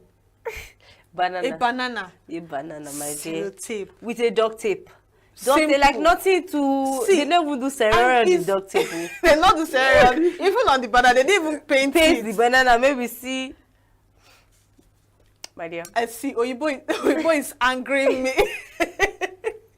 See, Oyibo, don't angry me. At this point, it's giving. We don't know what to do with. I don't even know what to say. Exactly. It's giving. We don't know what to do with that. How is this contemporary art? Please, do you actually look at that thing and feel like there's an inspiration? That banana so is the banana almost stayed rotten. on That's the wall and they now duct taped it. So it means that one can be tied to one place. How does it even make sense? Okay, and the banana I'm won't go rotten. Inspiration from it now. The banana won't go rotten at some point. Do you know that last year, a South Korean student that visited Seoul Museum, National Museum, ate the banana that was there before. So the museum had to find a way to replace the banana. So apparently there's even a way they keep installing the banana if it gets rotten. Even the person that bought it was mentioning, he was mentioning that he's looking forward to eating this banana. And I'm like, somebody ate it now. $6.2 million. But somebody ate the original banana. I don't think that one. I think it's possible that it has been eaten before then, safe. Because if not, how would it not have rotted? How will you preserve the banana? That's what I'm saying. Like, banana is not yam we are talking about. There's a way they keep installing it if it's rotten. So why is he anticipating the day he eats a banana that's been trashed days ago and replaced over and over and over again? But I don't know the art. Like, it's meant to be artwork. So that's what I'm like, what's the sense behind this is something that will make us question, is this really contemporary artwork? Truly, it is not. Is it $6.2 million, my dear? It's a lazy man's work, if you ask me. No, we can't really see. We have to hear the thought of the artist behind it. Because even me, I'm really trying to sit down here and think of the inspiration. Because artwork always comes from a place of inspiration. You cannot tell me there's an inspiration behind putting a am I the artist? I'm not the artist, you guys. You can't tell me there's an inspiration. Let me try and give you a story on it. So, he was walking one day in the supermarket, then he saw one banana, and suddenly it seems like the whole world came to an end. Then the banana stood out, and I was like, wow, so much. And as he gazed at the banana, so many if the banana is something that would coming. Never go rotten, I don't have a problem with it. This means that someone could put in so much work, so much time into making beautiful art, and you pick this thing over it. At first, this questions so many things. It questions creativity, hard work. Oh my God! I can't even skills, a lot, everything. It took less than 10 seconds to duct tape a banana to a canvas. I don't know. Let's just hope there's a sense behind it that we don't know about. That there's a mystery. There's a mystery behind it. And the canvas is just white. Yes. So they just duct taped it. So what are you selling exactly? Is it the tape, the banana, or the canvas? That's what I'm saying. There has to be a story. Maybe there's a story we don't know. I hope so. I don't even know. I don't think so. I really don't think so. Maybe there's a story we don't know. Maybe there's a story that really, really gives the banana so much significance. You see that I was trying to think of a story. Maybe there's a story we don't know, because No, this is so bad. And you see people that are putting so much work into creating beautiful art piece and $6.2 million. and nobody's even recognizing it. And I feel influence has a big role to play in situations like this. Yeah, true. Because why would I see a random person on the road and I want to buy that? Well, you know, when you hear of, okay, let's say imagine if it was Picasso's work. Do you think that if Picasso carry apple and just put duct tape on it and put it on the, in fact on the floor, not wall, you think say that thing no go sell? That's the influence part of, that's the influential part I'm talking about. I think it's just the influence of the artist, that makes such work sell, because trust me, and it's there because it's not here. What is Nobody the value will of answer this you here. work to humanity, to society? Feeding the society. Somebody ate it the last True, time. he was hungry. Kuku help himself. So I feel it's just feeding the people. So guys, I'm sure you've enjoyed the news, from birthday of Davido to this artwork we are seeing, Rema and Seun Kuti or Coachella's 2025. A lot of news. I'm sure you've enjoyed it. But please do not, and we're going to a short break now, but please do not go anywhere. We have an amazing guest for you today, and I know you would enjoy this session. So don't go anywhere. Stay tuned.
welcome back from that short break, and I hope you learned something from the Did You Know and Today in History, everything that was displayed.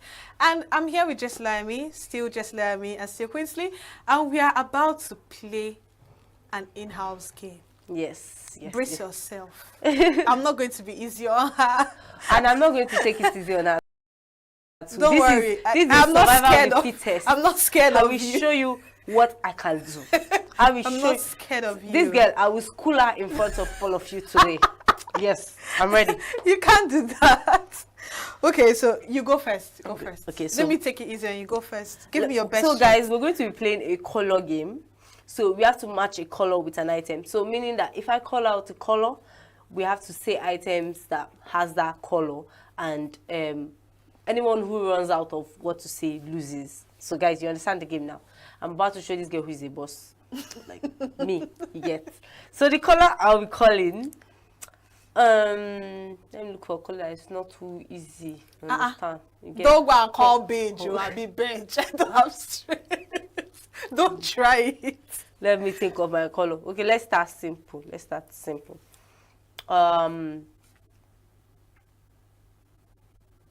Yellow, banana, sun, dress, a yellow dress, a yellow cap. Wow, that's how we are going. Golden melon. What do you mean by golden melon? You don't know golden melon? It's a fruit. No. Yes, it is. Are you serious? Yes, there's a fruit called golden melon. You don't know?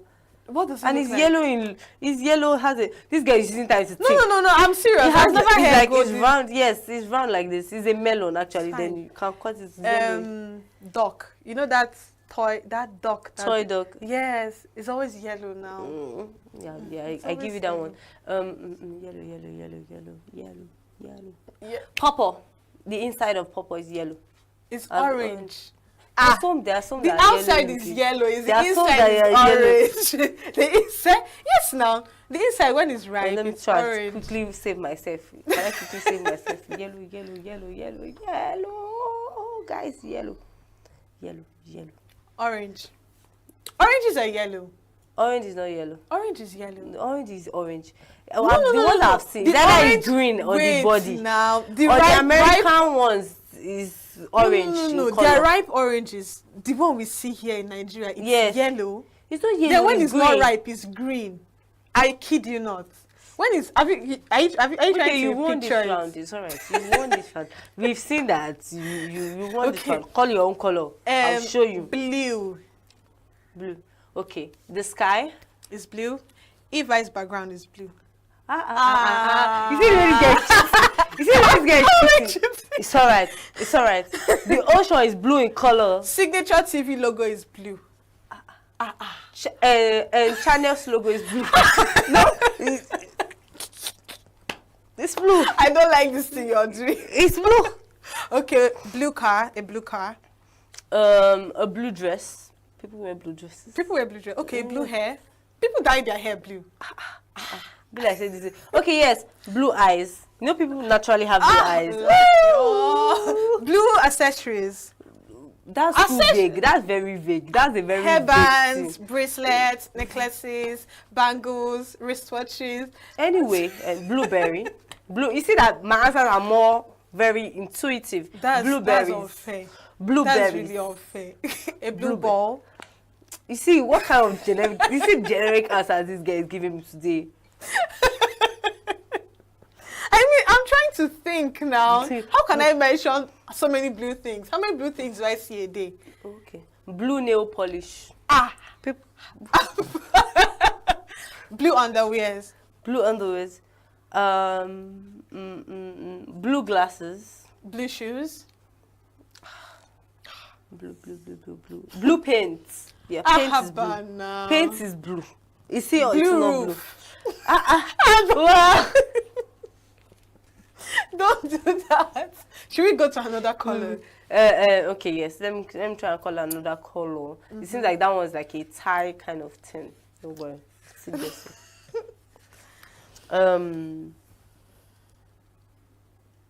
Pink.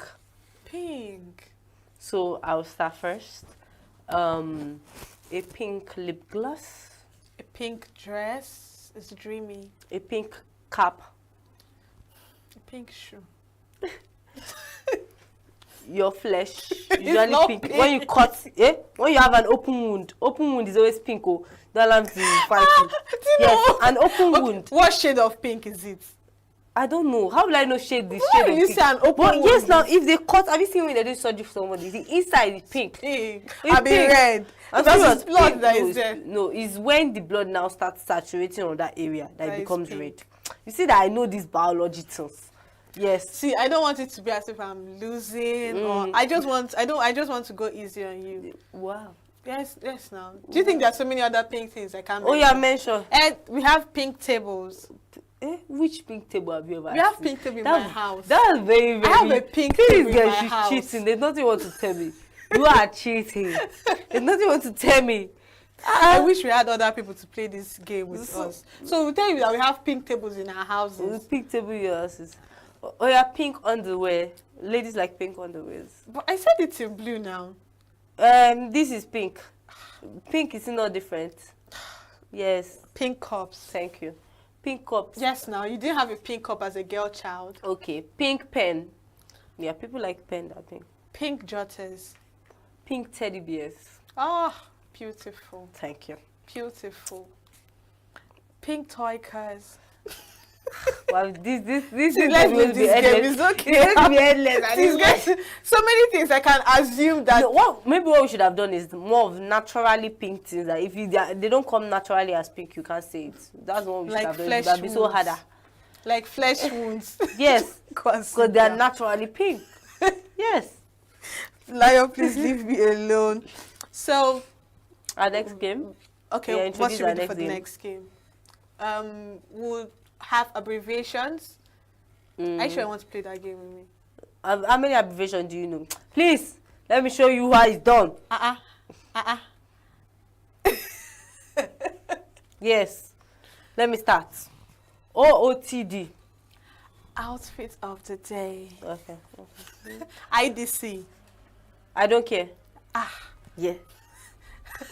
Are you sure it's I don't care? IDC. It should be yes, I don't care. You're not even shocked. Please I- don't I- worry. I am sure. Don't worry. I am sure. I'll teach you after now. Don't worry. Wow. It's all right. It's all right. She didn't want me to show her that I am very, very, very amazing.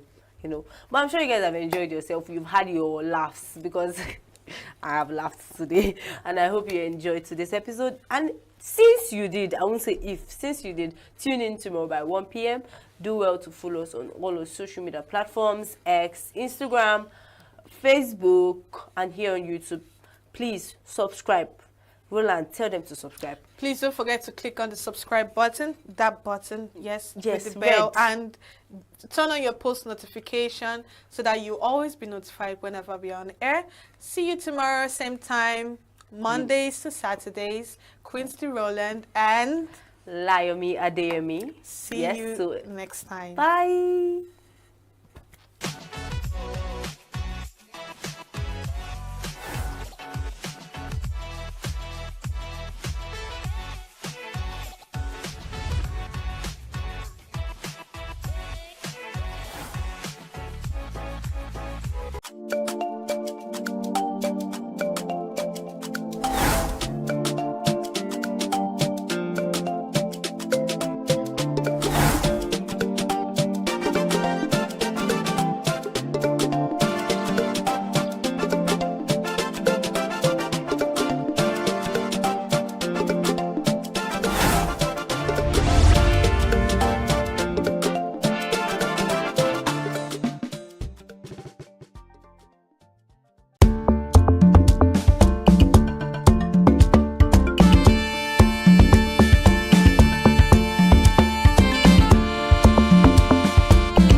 to Southeast News on Signature TV.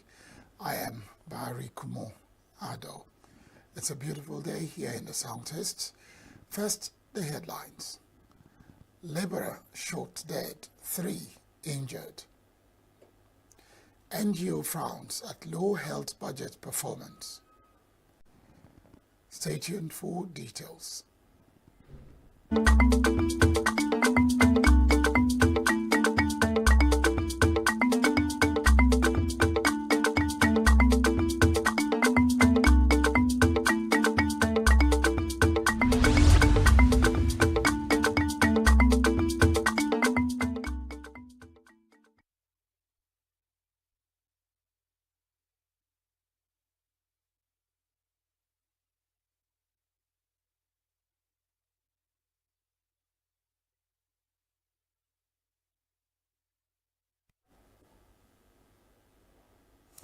Men of a crack squad of Ebonyi State Police Command Wednesday shot dead a yet-to-be-identified laborer and critically injured 3 people in the state. The incident, which happened at Uguachara Junction in the state capital, started when the crack team members stopped a bike man who wanted to confiscate his motorcycle, thinking he was into Yahoo business. An eyewitness narrated that the bike man introduced himself to be policemen as a military personnel, but the crack team members insisted on getting his identification as a soldier, which he could not provide at the moment. The eyewitness maintains that while the feud continued with the man trying to resist being arrested and possibly snatched one of the guns, that one of the officers fired his gun, which killed the man who was at the junction in company of other colleagues looking for daily job. 3 other persons were also critically wounded and were rushed to the hospital, while the cops and the bike man were later taken to the station by men of a crack squad. A special assistant to the Governor of Internal Security Ebonyi Local Government Area, Obi Nambam, who confirmed the incident, said that normalcy has returned to the area and assured that the perpetrators will be brought to book. Reacting to the incident, the Commissioner of Police, Ebonyi State Command, Anthony Uchaya, said the identity of the motorcyclist has been ascertained as a soldier serving in Katsina State, but came home to Abakaliki. Uchaya will disclose that the police officer and the soldier are currently in custody, while an investigation has commenced, urged members of the public to maintain law and order, assuring that the command is ready to protect the life and property of the people. A non-governmental organization known as Green, the Red Cluster, has frowned at a low budget performance recorded in Ebonyi State in the health sector for some years now. Executive Director of the organization, Oliver Chima, made this known during a press briefing on the 3rd quarter Ebonyi State social sector capital budget performance. Chima decried a failure of the Ebonyi State government to fulfill the 2001 Abuja Declaration of allocating 15% of its budget to the health sector over the years, and inability to meet the UNESCO recommendation of 26% for education sector. It described the budget performance across social sectors in the state as poor. The Ministry of Health achieved only 0.2%, that is less than 1%, annual capital budget release.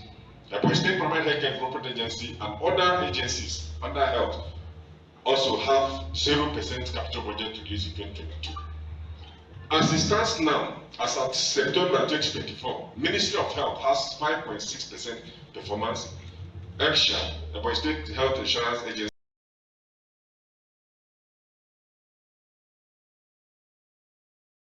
has 8.8% instead of 75%. And then the State Primary Health Care Group Agency and every other agency and institution has 0% capital budget. This shows that none of the health sectors or MDAs had a pass mark, as each MDAs are supposed to achieve at least 75%. And so when you see 8 over 75, it's not pass mark. And so when you see 0 over 75, it's not a pass mark. So it's very worrisome. It is expected that MDAs reach at least 100% by December 2024. We recognize and commend government for all ongoing projects. However, such spending should be traceable to the budget before it can be counted as performance for the state. So Ministry of Health has only 5.6%. School of Health Technology has 0% capital budget performance. School of Nursing and Midwifery has 0% capital budget. Ebonyi State Hospital Management Board has 0%. Ebonyi State Primary Healthcare Development Agency has 0%.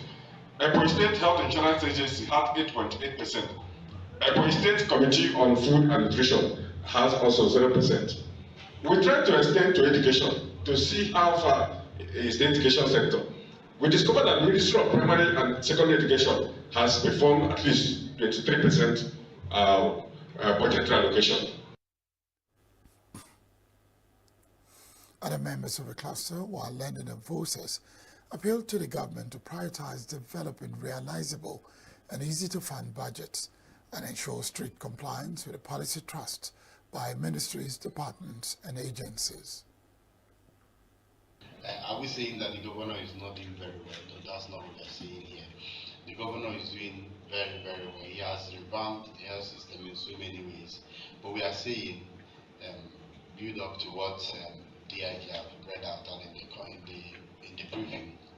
If you go back to the state website to look at the budget performance for first quarter, second quarter, and third quarter, you will see a lot of gap in the budget spending.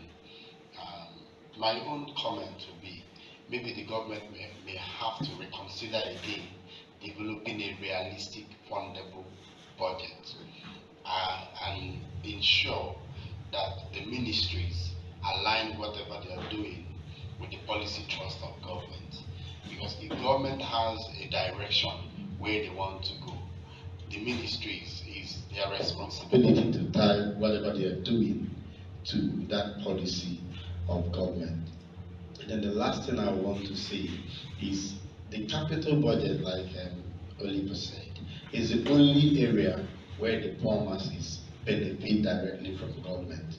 So I am also joining to say that the government, the MDAs in particular, if they need to organize a memo development session to build capacities for the MDAs, that should be done. It's something that needs to happen at the ESCO, where ESCO members are informed what governor is interested in, so that we don't come back each year in and out. You can imagine the primary health care. No wonder we are still having issues with primary health care. Everybody to be very attentive, particularly those who are reporting, so that whatever is said here is reported accordingly without any twist, so that at the end of the day, what is reported will be a replication of whatever that happens. The organizers also fielded questions from journalists on grey areas and proffered clarification and answers on way forward, while urging the media to be intentional in reporting issues of budget performance in order to spur the government to take necessary reactions. The Green, the Red cluster is an umbrella of NGOs that hitherto advocated increased budgetary releases for the health sector, which has been expanded to cover education and other key social sectors. The 4-day medical outreach initiated by the member representing ENUGU East and Isuzu Federal Constituency, Professor Paul Namchi, was extended to Ikemono in Isuzu local government area of Wednesday. This humanitarian effort is designed to provide essential health care to residents who may not ordinarily have access to quality Medicare. Correspondent Ugone Owalo, who has been following the medical outreach, now reports. The legislator appears to be living up to his promises to provide quality representation to his constituents. And among other avenues, he has decided to do it through quality health to his people. And for the issues of people, their choice was not a wrong one. The medical outreach brings critical healthcare services to those in need, free of charge, including eye care and free glasses to the people where necessary. The project coordinator, Chinedu Aneke, described Professor Paul Nnamchi as a leader who takes interest in human empowerment and development. He believes in human empowerment. Something that is happening here is something that has never happened here from 1999 up to this moment. This is a free medical outreach organized by the House of Representative member representing ENUGU East and Isuzo Federal Constituency in the name of Honorable Professor Paul Nnamchi. He has decided to bring down the dividends of the democracy to his people. He has been doing a whole lot of things. But as you can see, what we are currently on is the free medical outreach to treat the people with various kinds of sicknesses, and even going to the extent of supplying free medical eyeglasses to people. There are no kind of doctors that are not here. Tests are being run here. Every kind of things are being treated here. Christian Awu, an ophthalmologist, said the outreach is to give health education to people with eye-related problems like glaucoma, age-related cataract, and other eye defects, and how to handle them. If you look around, there are people with eye problem everywhere, and most of them don't even know what to do. And so why we are here today, first is to give health education pertaining, like I did a health talk about eye, because there are many things that our people have been passing through about eye, they don't know. Talking about trauma. Trauma is something that can happen any day, anytime. When two people are fighting and there is a blow or hit on the eye, it could cause trauma. Ukamako Obu said she came for the health of her child. She emphasized on the difficulty she has faced trying to access medical care from other hospitals. I brought my child because it has an health issue. So I believe here it will be easy for me to access, since other places, their demands are much. We can't reach out there. It's expensive, the drugs and other bills that they charge us at the hospital. So we are very grateful, and I'm so appreciative for Professor Paul Nnamchi for doing such a thing for the issues of people. The outreach is going to be a long mile for us. Martin Okwu, a prince in Ikem, also spoke on the importance of the medical outreach for the people. One of the things we lack here is that our people don't have the resources to go to hospitals. And many of them, we think they are well, but they are not well. And funding is an issue. So with this medical outreach, they will have access to be checked. And I can see there are some glasses there, which means that some people with some optical problems can easily be corrected here. And there are some drugs equally. So the medical outreach is very, very important. It's an awareness creating something. That if you come here, if some of them may not even know that they have high blood pressure. And I know I see here they are taking their BP. So if they're alerted, they can now tell them, okay, go to the general hospital, do this, do that, so that they can start being cured. Ijomu Ogu, a public servant who got free eyeglasses, expressed his gratitude. As you can see, I'm putting on glass donated by this program. And I'm happy, and I encourage more of it to other people in subsequent times.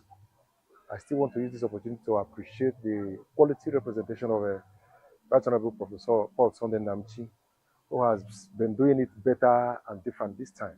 We've had a lot of people who represented us in the past who've never had it this good.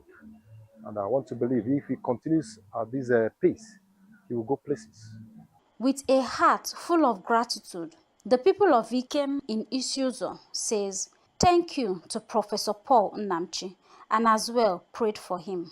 When I woke up beside that, I'm chobuda ile sara na Israel, you know Israel. The Chineke na gozi gu na ndo orugu maji kuru maji na aha Jesus. In Enugu, Ugonno Owalo reporting for Signature TV. Enugu State Governor Dr. Peter Mba has commended the Catholic Church for its invaluable contributions to education in the state. Governor Mba made a call when he was visited by the members of the Catholic Church.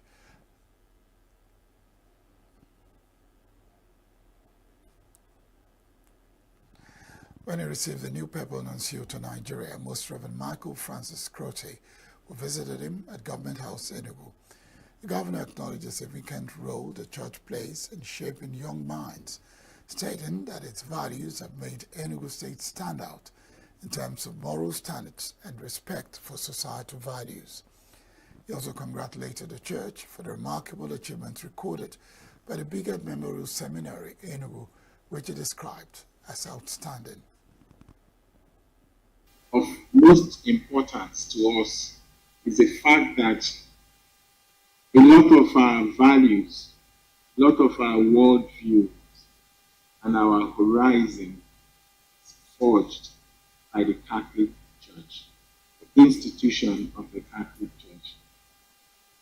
There was a time, as a young man, if you were thinking about getting married, your parents would advise you to go and look for ENUGU brought up. It was for a reason. It was because of the value system. People who were brought up here in ENUGU were exposed to. So it didn't matter to them where she's from, as long as she was brought up here in ENUGU. That would make your parents happy. And it would almost be a guide for us then as young people. And for me personally, the institution of the Catholic Church forged my horizon. And The Papal Nuncio, Archbishop Crote, expressed delight over the impact made by the seminary in turning out young priests. Archbishop Crote conveyed the Pope's appreciation to Governor Mbah for his support for the church, while highlighting the historic relationship between Nigeria and Ireland, united by faith and the sacrifices of missionaries. It's just a sign of the great role that Nigeria is playing in the universal church. Like myself, Archbishop Nwachukwu has served also in the diplomatic service of the Holy See.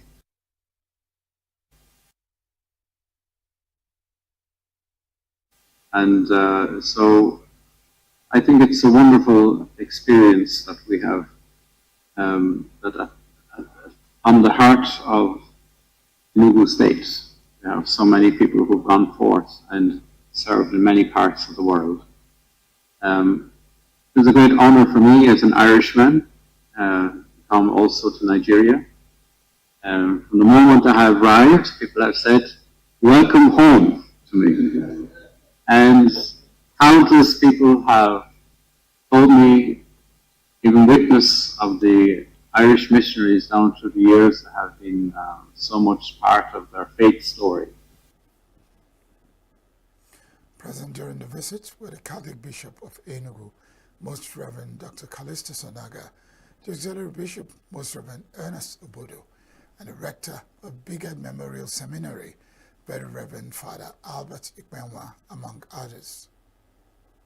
Still in ENUGU State, Governor Peter Mbah says the state government is committed to transforming the healthcare system in the state as a way of improving the quality of life of citizens.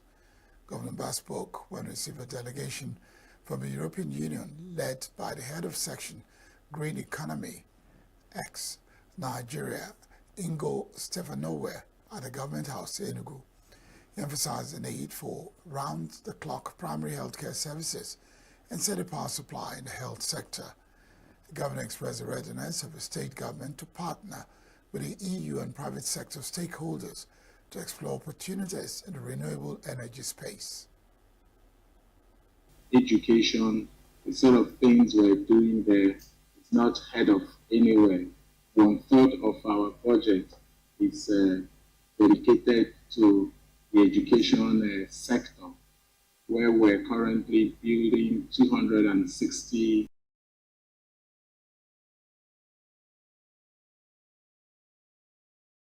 smart schools, because we know that the true wealth of our nation will largely come from the standard of our public education.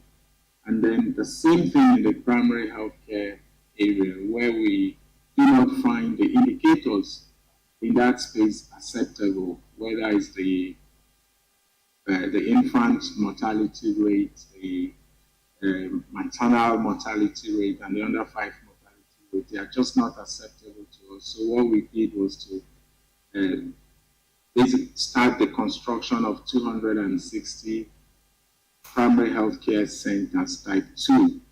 And then, of course, the idea is to make sure that our people have access to 24/7 primary healthcare. Stephen Owell commended the state government for its innovative approach to healthcare and electricity market development. She stated that the EU's vision is to strengthen economic growth and social development in Nigeria, and praised ENUGU State for being the first to prioritize such public services in the health sector. It spans through 3 priority areas, and economic development, sustainable economic development is priority number 1. It covers climate smart agriculture, renewable energy, energy efficiency, circular economy, digitalization, innovation, what have you, everything that pertains to sustainable economic development. And across the board, it very much looks at jobs for youth and women, but I think recognizing the potential and the fact of the youth of Nigeria, the numbers, this is an overarching priority through our actions to address the needs of creating economic activity, development, creating jobs, businesses. The European Union, in collaboration with the ENUGU State government, had on Monday launched a 4.33 billion naira solar-powered project aimed at electrifying over 25 primary health centers and small-scale businesses in the state. And now to Anambra State, where Governor Chukwuma Soludo has proposed a budget of 607 billion naira for the 2025 fiscal year. Soludo made a presentation on Tuesday on the floor of the Anambra State House of Assembly, Awka. Correspondent Ndu Okbaleze reports.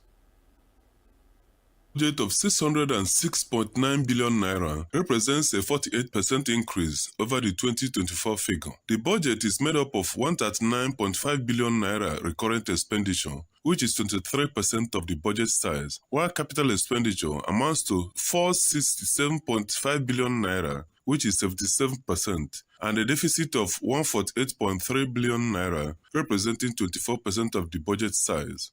According to Soludo, the budget tagged the Changing Gear 2.0 will see to the completion of the project started in 2024 and the commencement of new ones. Giving a further breakdown of the sectoral allocations, the State Commissioner for Budget and Economic Planning, Chiamaka Nnake, disclosed that education received over 100% increase from last year's provision. The increased allocation, she said, will take care of the free education policies extended to senior secondary schools, recruitment of additional teachers, and the equipment of 60 secondary school laboratories. Health equally took a large chunk of the estimate, as there will be construction and modernization of 326 primary health centers across the wards of the state, and the establishment of a trauma center at the Chukwuemeka Odumegwu Ojukwu University Teaching Hospital, Awka. Security, I would say that we share the same concern, and of course the government is prioritizing security.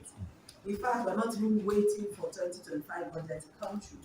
I think there's a whole lot of investment going on right now in security. You might need to confirm from people in the sector. There's a whole lot of investment being made in 2024 on security, which is currently, I think if you reach out to them, they will tell you. Look at the security agencies, the state is making significant investment in 2024. The 2025 budget seeks to tackle the rising insecurity in the state through job creation and skill acquisition, as well as some kinetic approaches. The government's One Youth, Two Skills training program will have 8,700 young people trained across various skills, while 2.5 billion naira has been set aside as startup capital. The Ministry of Home Land Affairs, charged with security, has its budget increased from over 1 billion naira to over 2 billion naira, just as the Governor's Office has over 25 billion naira security budget attached to it. On how to make up for the budget deficit of over 148 billion naira, Nnaka said the government will work with Afreximbank and African Development Bank in that regard. She said Soludo is intentional about borrowing and can only commit to it for viable commercial projects that will pay back the loans. Where we are now with the mixed-use industrial city, for example, is actually doing the infrastructure, which the state is contributing as its own network, right? So definitely, when the business is actually, the business comes to full implementation, like I think in his speech it was clearly stated that Afreximbank, African Development Bank, are in fact they're fully in support of that project. So if they're coming, it definitely is external funding. And that will be on project that they know where the money has gone to, and they're clear on how they're going to give their money back. So we are not going to borrow to do something else that we'll then be looking for how to pay back. So I think that's our culture, or that is what we're saying about borrowing. So where we are now is saying, yes, we have most of these projects in the budget. Yes, we have estimated that we're going to have a deficit of about 26%. That is what we're then saying is that, yes, when we get when it becomes... There is, however, concern across the state about the 2024 budget performance, which stood at approximated 50% delivery as at end of October. Civil society organizations and financial analysts want to see more realistic budgets going forward that will cater to the needs of the people. Ndo Opaleze, Signature TV News. That's the news. When we return, we'll start our conversations. Our focus today will be Anambra State. We'll bring you lots of updates. Stay with us.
All right, yes, I did say we'll go to Anambra State where we have lots of updates, and our Bureau Chief, Ndo Opaleze, is there.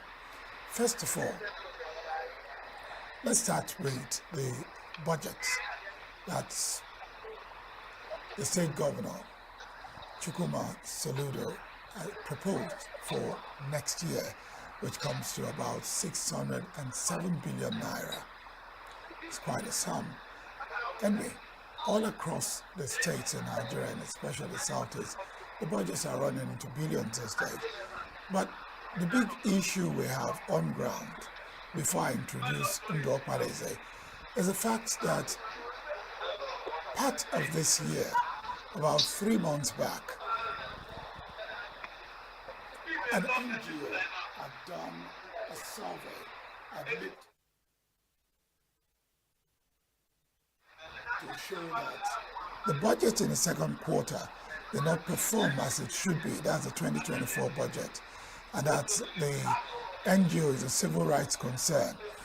And my take is, have they sorted out what made 2024 budget not to even get up to 50% of its performance in the first and second quarter?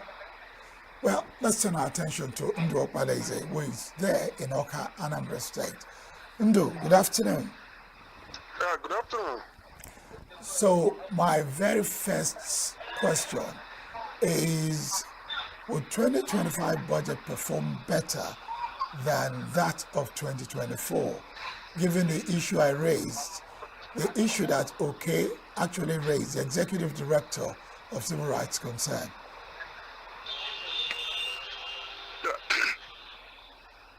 Yeah, the line is breaking, but if I understand you, you are talking about the budget deficit. Yes, that we experienced in 2024. Yes. And the performance of the budget in the second quarter especially. Yeah, like it was analyzed by end of October 2024. The budget was performing at just 50%, slightly below 50%, so approximately 50%. And that was because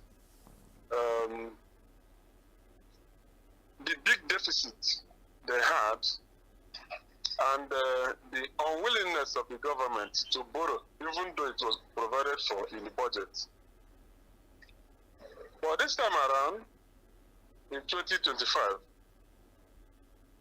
they have increased from 400 to 607 billion naira, with a deficit of about 148 billion naira. And people are concerned, are worried about what will happen to the deficit. But the Commissioner for Economic Planning and Budget, when she was breaking down the budget estimate, she explained that they have plans to reach out to African Import-Export Bank. Yes. And also the ADB, that's African Development Bank, with a view to getting them finance some of the what they call viable commercial projects in the state, which can repay the loans without taking money from elsewhere to repay the loan. So they say that is part of the plan they have, so that at the end of the day, the budget will perform optimally, unlike 2024. Even though they're still optimistic that that was by October, that November, December 2024, we still give them up to 70% performance. That's what they have in mind. Well, that's like having hope or projections. But yes, from one of the issues highlighted in the second quarter performance is that some money were not also brought into the budget, like grants from some foreign donors that was given to some ministries to do some job, were not also brought into the budget. So are they going to do that in 2025 so that at a glance people will know that, yes, this is all the income?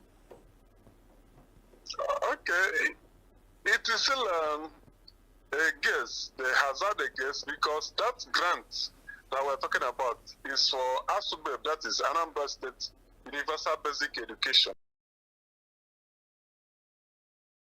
Board.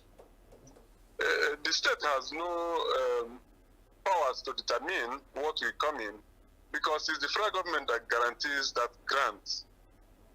It comes to UBEC, Universal Basic Education Commission in Abuja, and it trickles down to the states. So whatever the state will get is not determined by the state government. So that's why they are always silent on that. But again, they are sure that it's coming, because for you to get that much, you have to put in their counterpart funding. So what they budget for is a counterpart funding they will make, and they will not project what that will yield them. So somehow they're capturing it, only that is not written in black and white in the budget, because they don't have power so to do. But I was thinking that they would have an idea, because the counterpart funding is spelled out, that if you pay, for example, 1 naira, you're expected to get 10 naira. Your counterpart funding is 1 naira. So it is spelled out. That's why from state to state, they endeavor to pay the counterpart funding, because they know what they are going to get in return. It is clearly spelled out. But let's move away from that. Yeah. Just recently, we had the report of where, from the Ministry of Education, the UNIZIC management was told that whatever they did to have a new VC was not done legally, and they should step down. And UNIZIC tried to defend it. As at yesterday, the information was that the governing board, the VC, and the new registrar have all been sacked. What is the latest development there? Yes, the latest development in UNIZIC is that an acting vice chancellor has come on board once again. As a matter of fact, the former deputy vice chancellor, who was acting before the Greg Mbadiwe governing council came in, has been reinstated. That's Professor Ike Jebel, professor of medicine, who was a DVC and acting before now. He has been reinstated as the acting VC. He started work today, even though the outgoing VC, Professor Bernard Odo, is still laying claim to the court's documents they have, that the courts, is in his favor. But then, we wouldn't know how it will end, because this is a case of the presidency saying what, speaking through the Ministry of Education and through the Ministry of Education. So it's there, but the thing on the ground now is that a new acting VC is on ground. Now, how would this affect the processes and systems in UNIZIC? Because we all know that adage that says, when the elephant fights, the grass suffers. Yes. How is it going to pan out? It's really going to affect a lot of things. It has been this easy because students are on vacation. But now that they'll soon be back, they're coming back little by little. So it's going to affect the academic work, because most of the lecturers have been polarized along, their leanings. Either polarized along personal bodies or along the line of, those who want Professor Odo and those who want somebody else. If you remember very well, medical group team were having their own matter that they cannot be excluded. They said people in the medical cadre cannot be excluded simply because they don't have a PhD in medicine. But they are professors, and according to them, the stipulation in UNIZIC guideline didn't say you must have a PhD, that it was introduced by the outgoing governing council. So they have their own base, then there is also reconcile all these factions. And if you don't do that, you cannot say that you have a united academic community. That is on the one side. And even administrative-wise, it's becoming a problem. Can you imagine somebody who, if you had a business with one VC, just started a business contract with one VC today, tomorrow somebody else is in, and before you know it, another person is in, you know, there is that kind of uncertainty. But we hope and pray that with the federal government wading in, bringing in the big stick to restore normalcy, that things will begin to normalize. But at this point, is the federal government not also like a party to the crisis? I wouldn't know. I wouldn't know. Only that if you had read the press release from the Federal Minister of Education, and if you had listened to the statement signed by Bayo Nanoga, spokesman of the president, their major concern is that laid down guidelines must be followed. Yes, that's what was said in the statement, that they didn't follow laid down guidelines. But why I asked if the federal government was not part of the problem is because before we got to this stage, there was this issue between the school and the new minister who just took over, when there was this claim that they had previously met the former minister and they had an informal meeting with a directive for them to go ahead. So all these issues, if they are not reconciled properly, what do you think the future of UNIZIK will be like?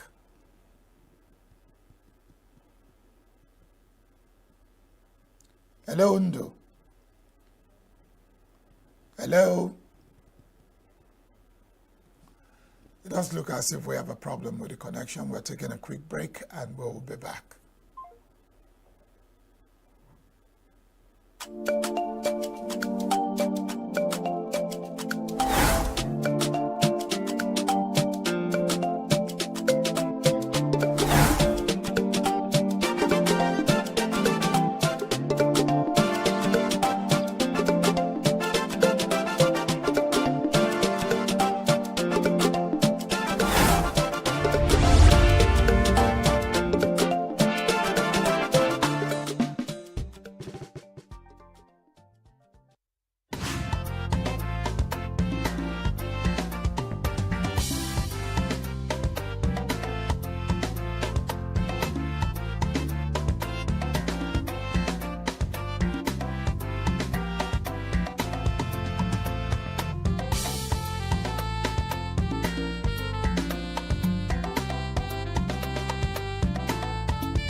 So, Ndu, Hello?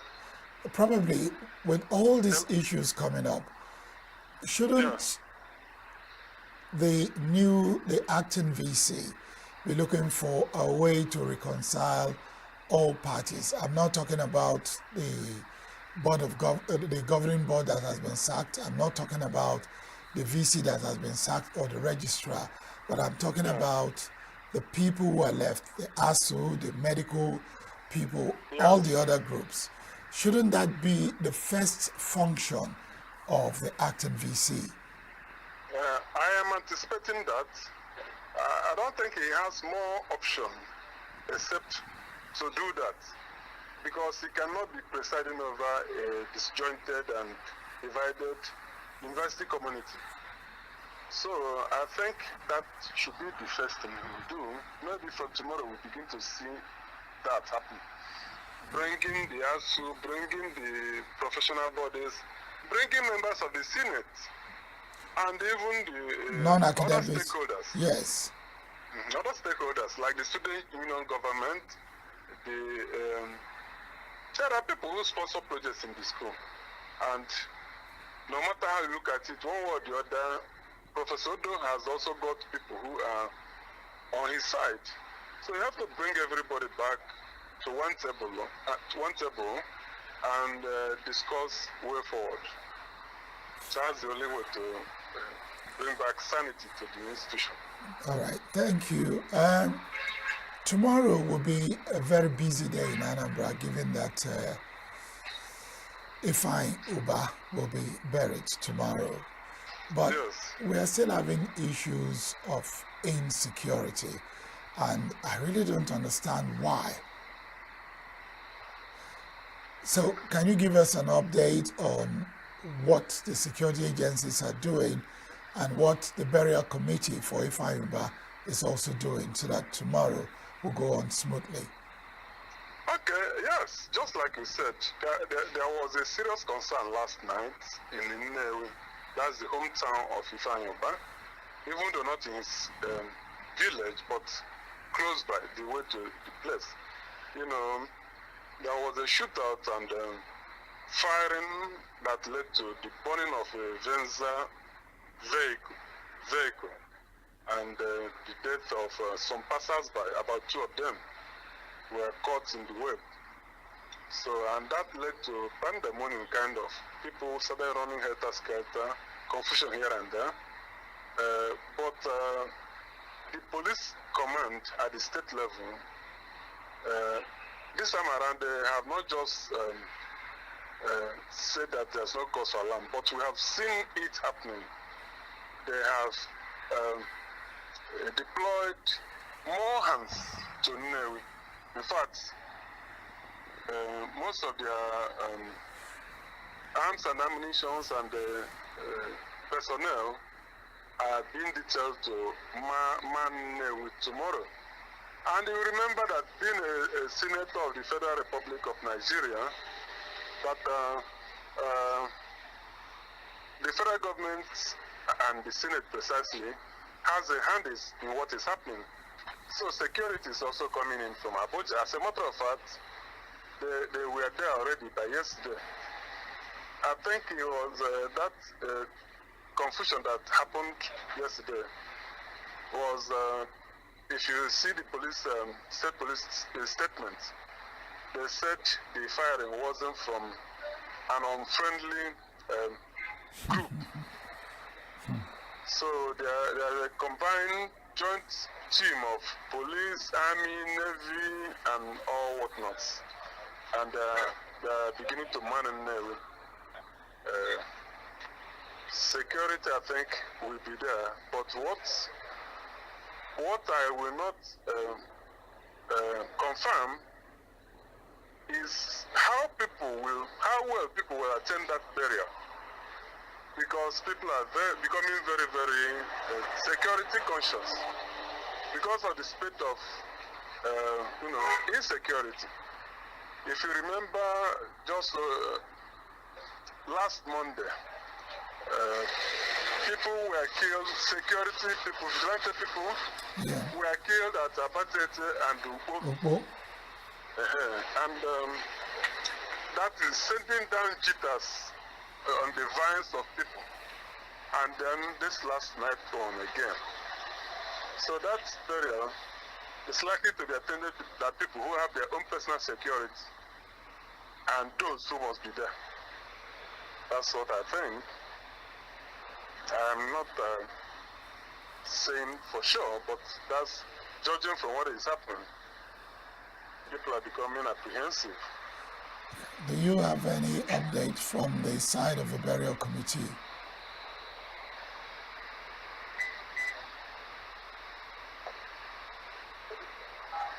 Hello? Hello?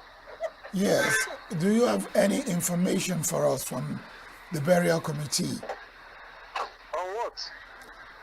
On some of the activities lined up. Okay, this night there will be Christian night vigil. That's wakekeeping. That will hold in his country home. As a matter of fact, by 5 o'clock, there will be a vigil mass in his compound.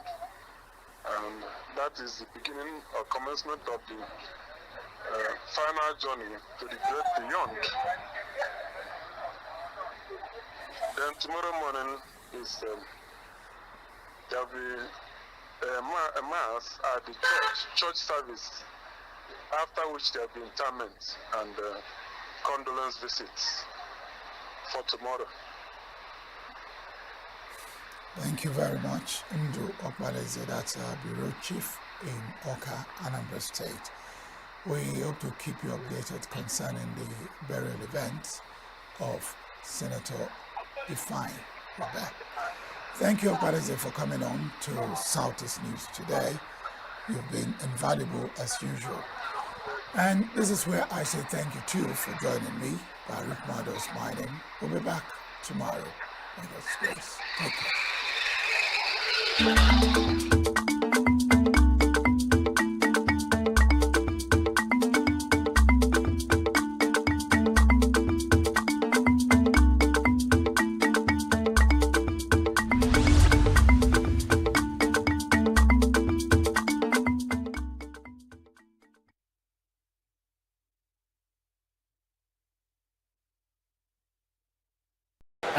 Me too, I'm also a graduate, and since I graduated, things has been so much very hard, because in this country today, if you don't have someone in the government or in upper, all these things, you find it difficult to get a job. Even when you merit it, it will still be difficult for you.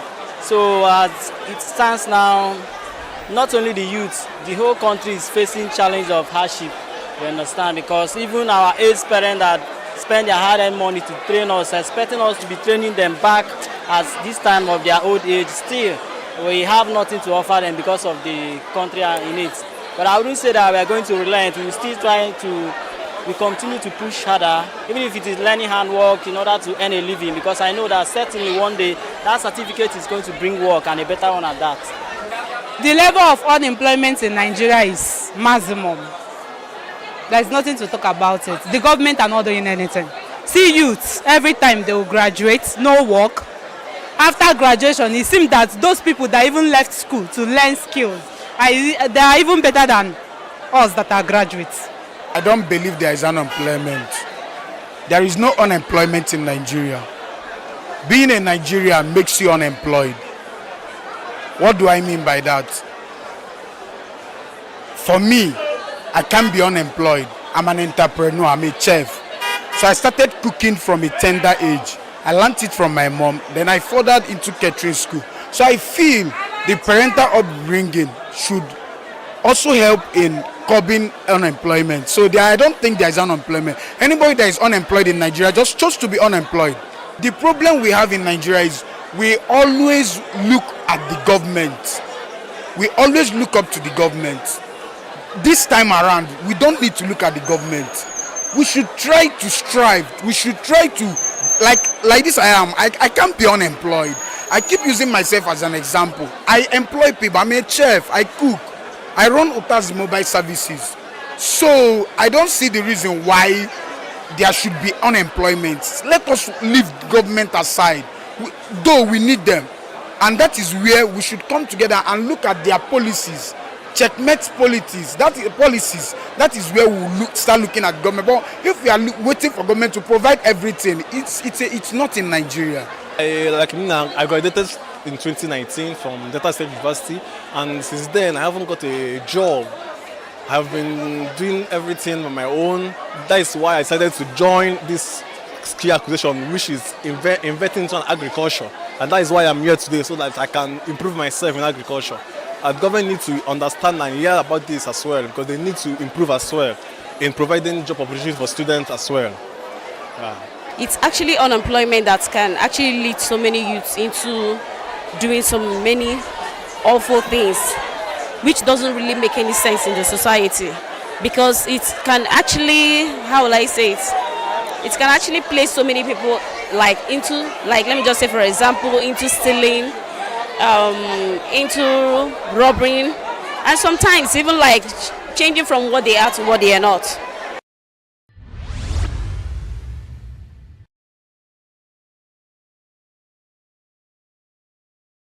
Our mainstay was to export crude oil, and East still to export crude oil.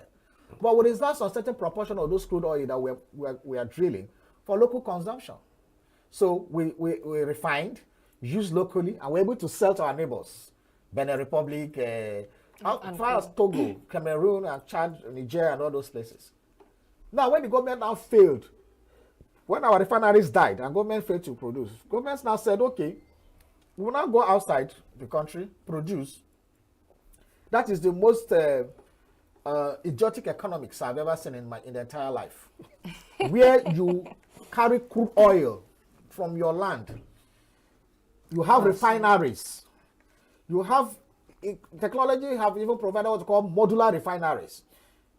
You have not made it conducive for people to bring refinery. You take your crude oil outside for local consumption outside the country.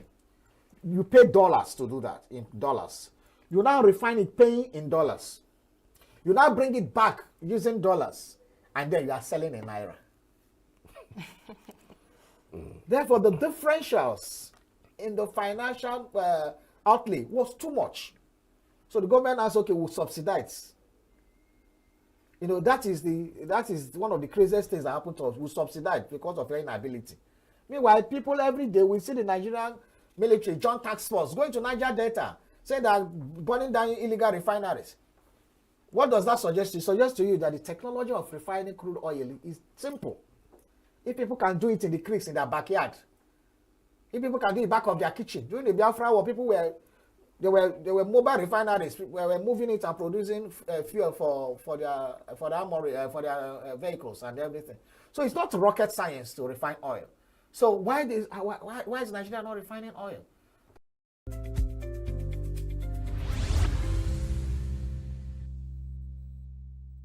Hello and welcome to Uncommon Conversations on Signature Television.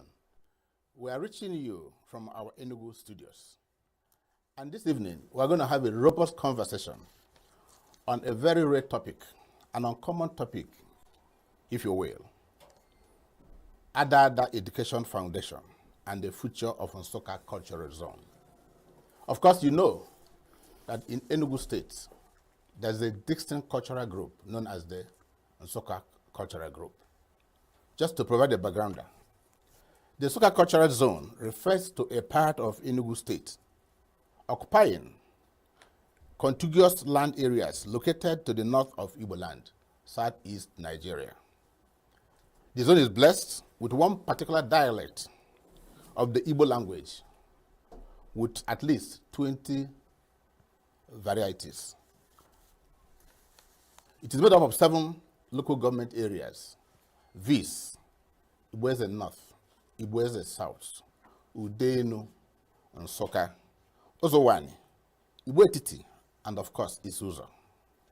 But as a senatorial zone, it is short of one local government area, and that is the Isuzo, which has remained a source of uncommon political controversies and intrigues. This is a story for another day. The cultural zone has an impressive landmass and an estimated population of about 52% of the total population of Enugu State. It has produced a deputy governor, a speaker, and 2 governors. Also, a former President General of Ohaneze Ndigbo, a former national chairman of the PDP, and of course, a former chairman of the PDP in the state.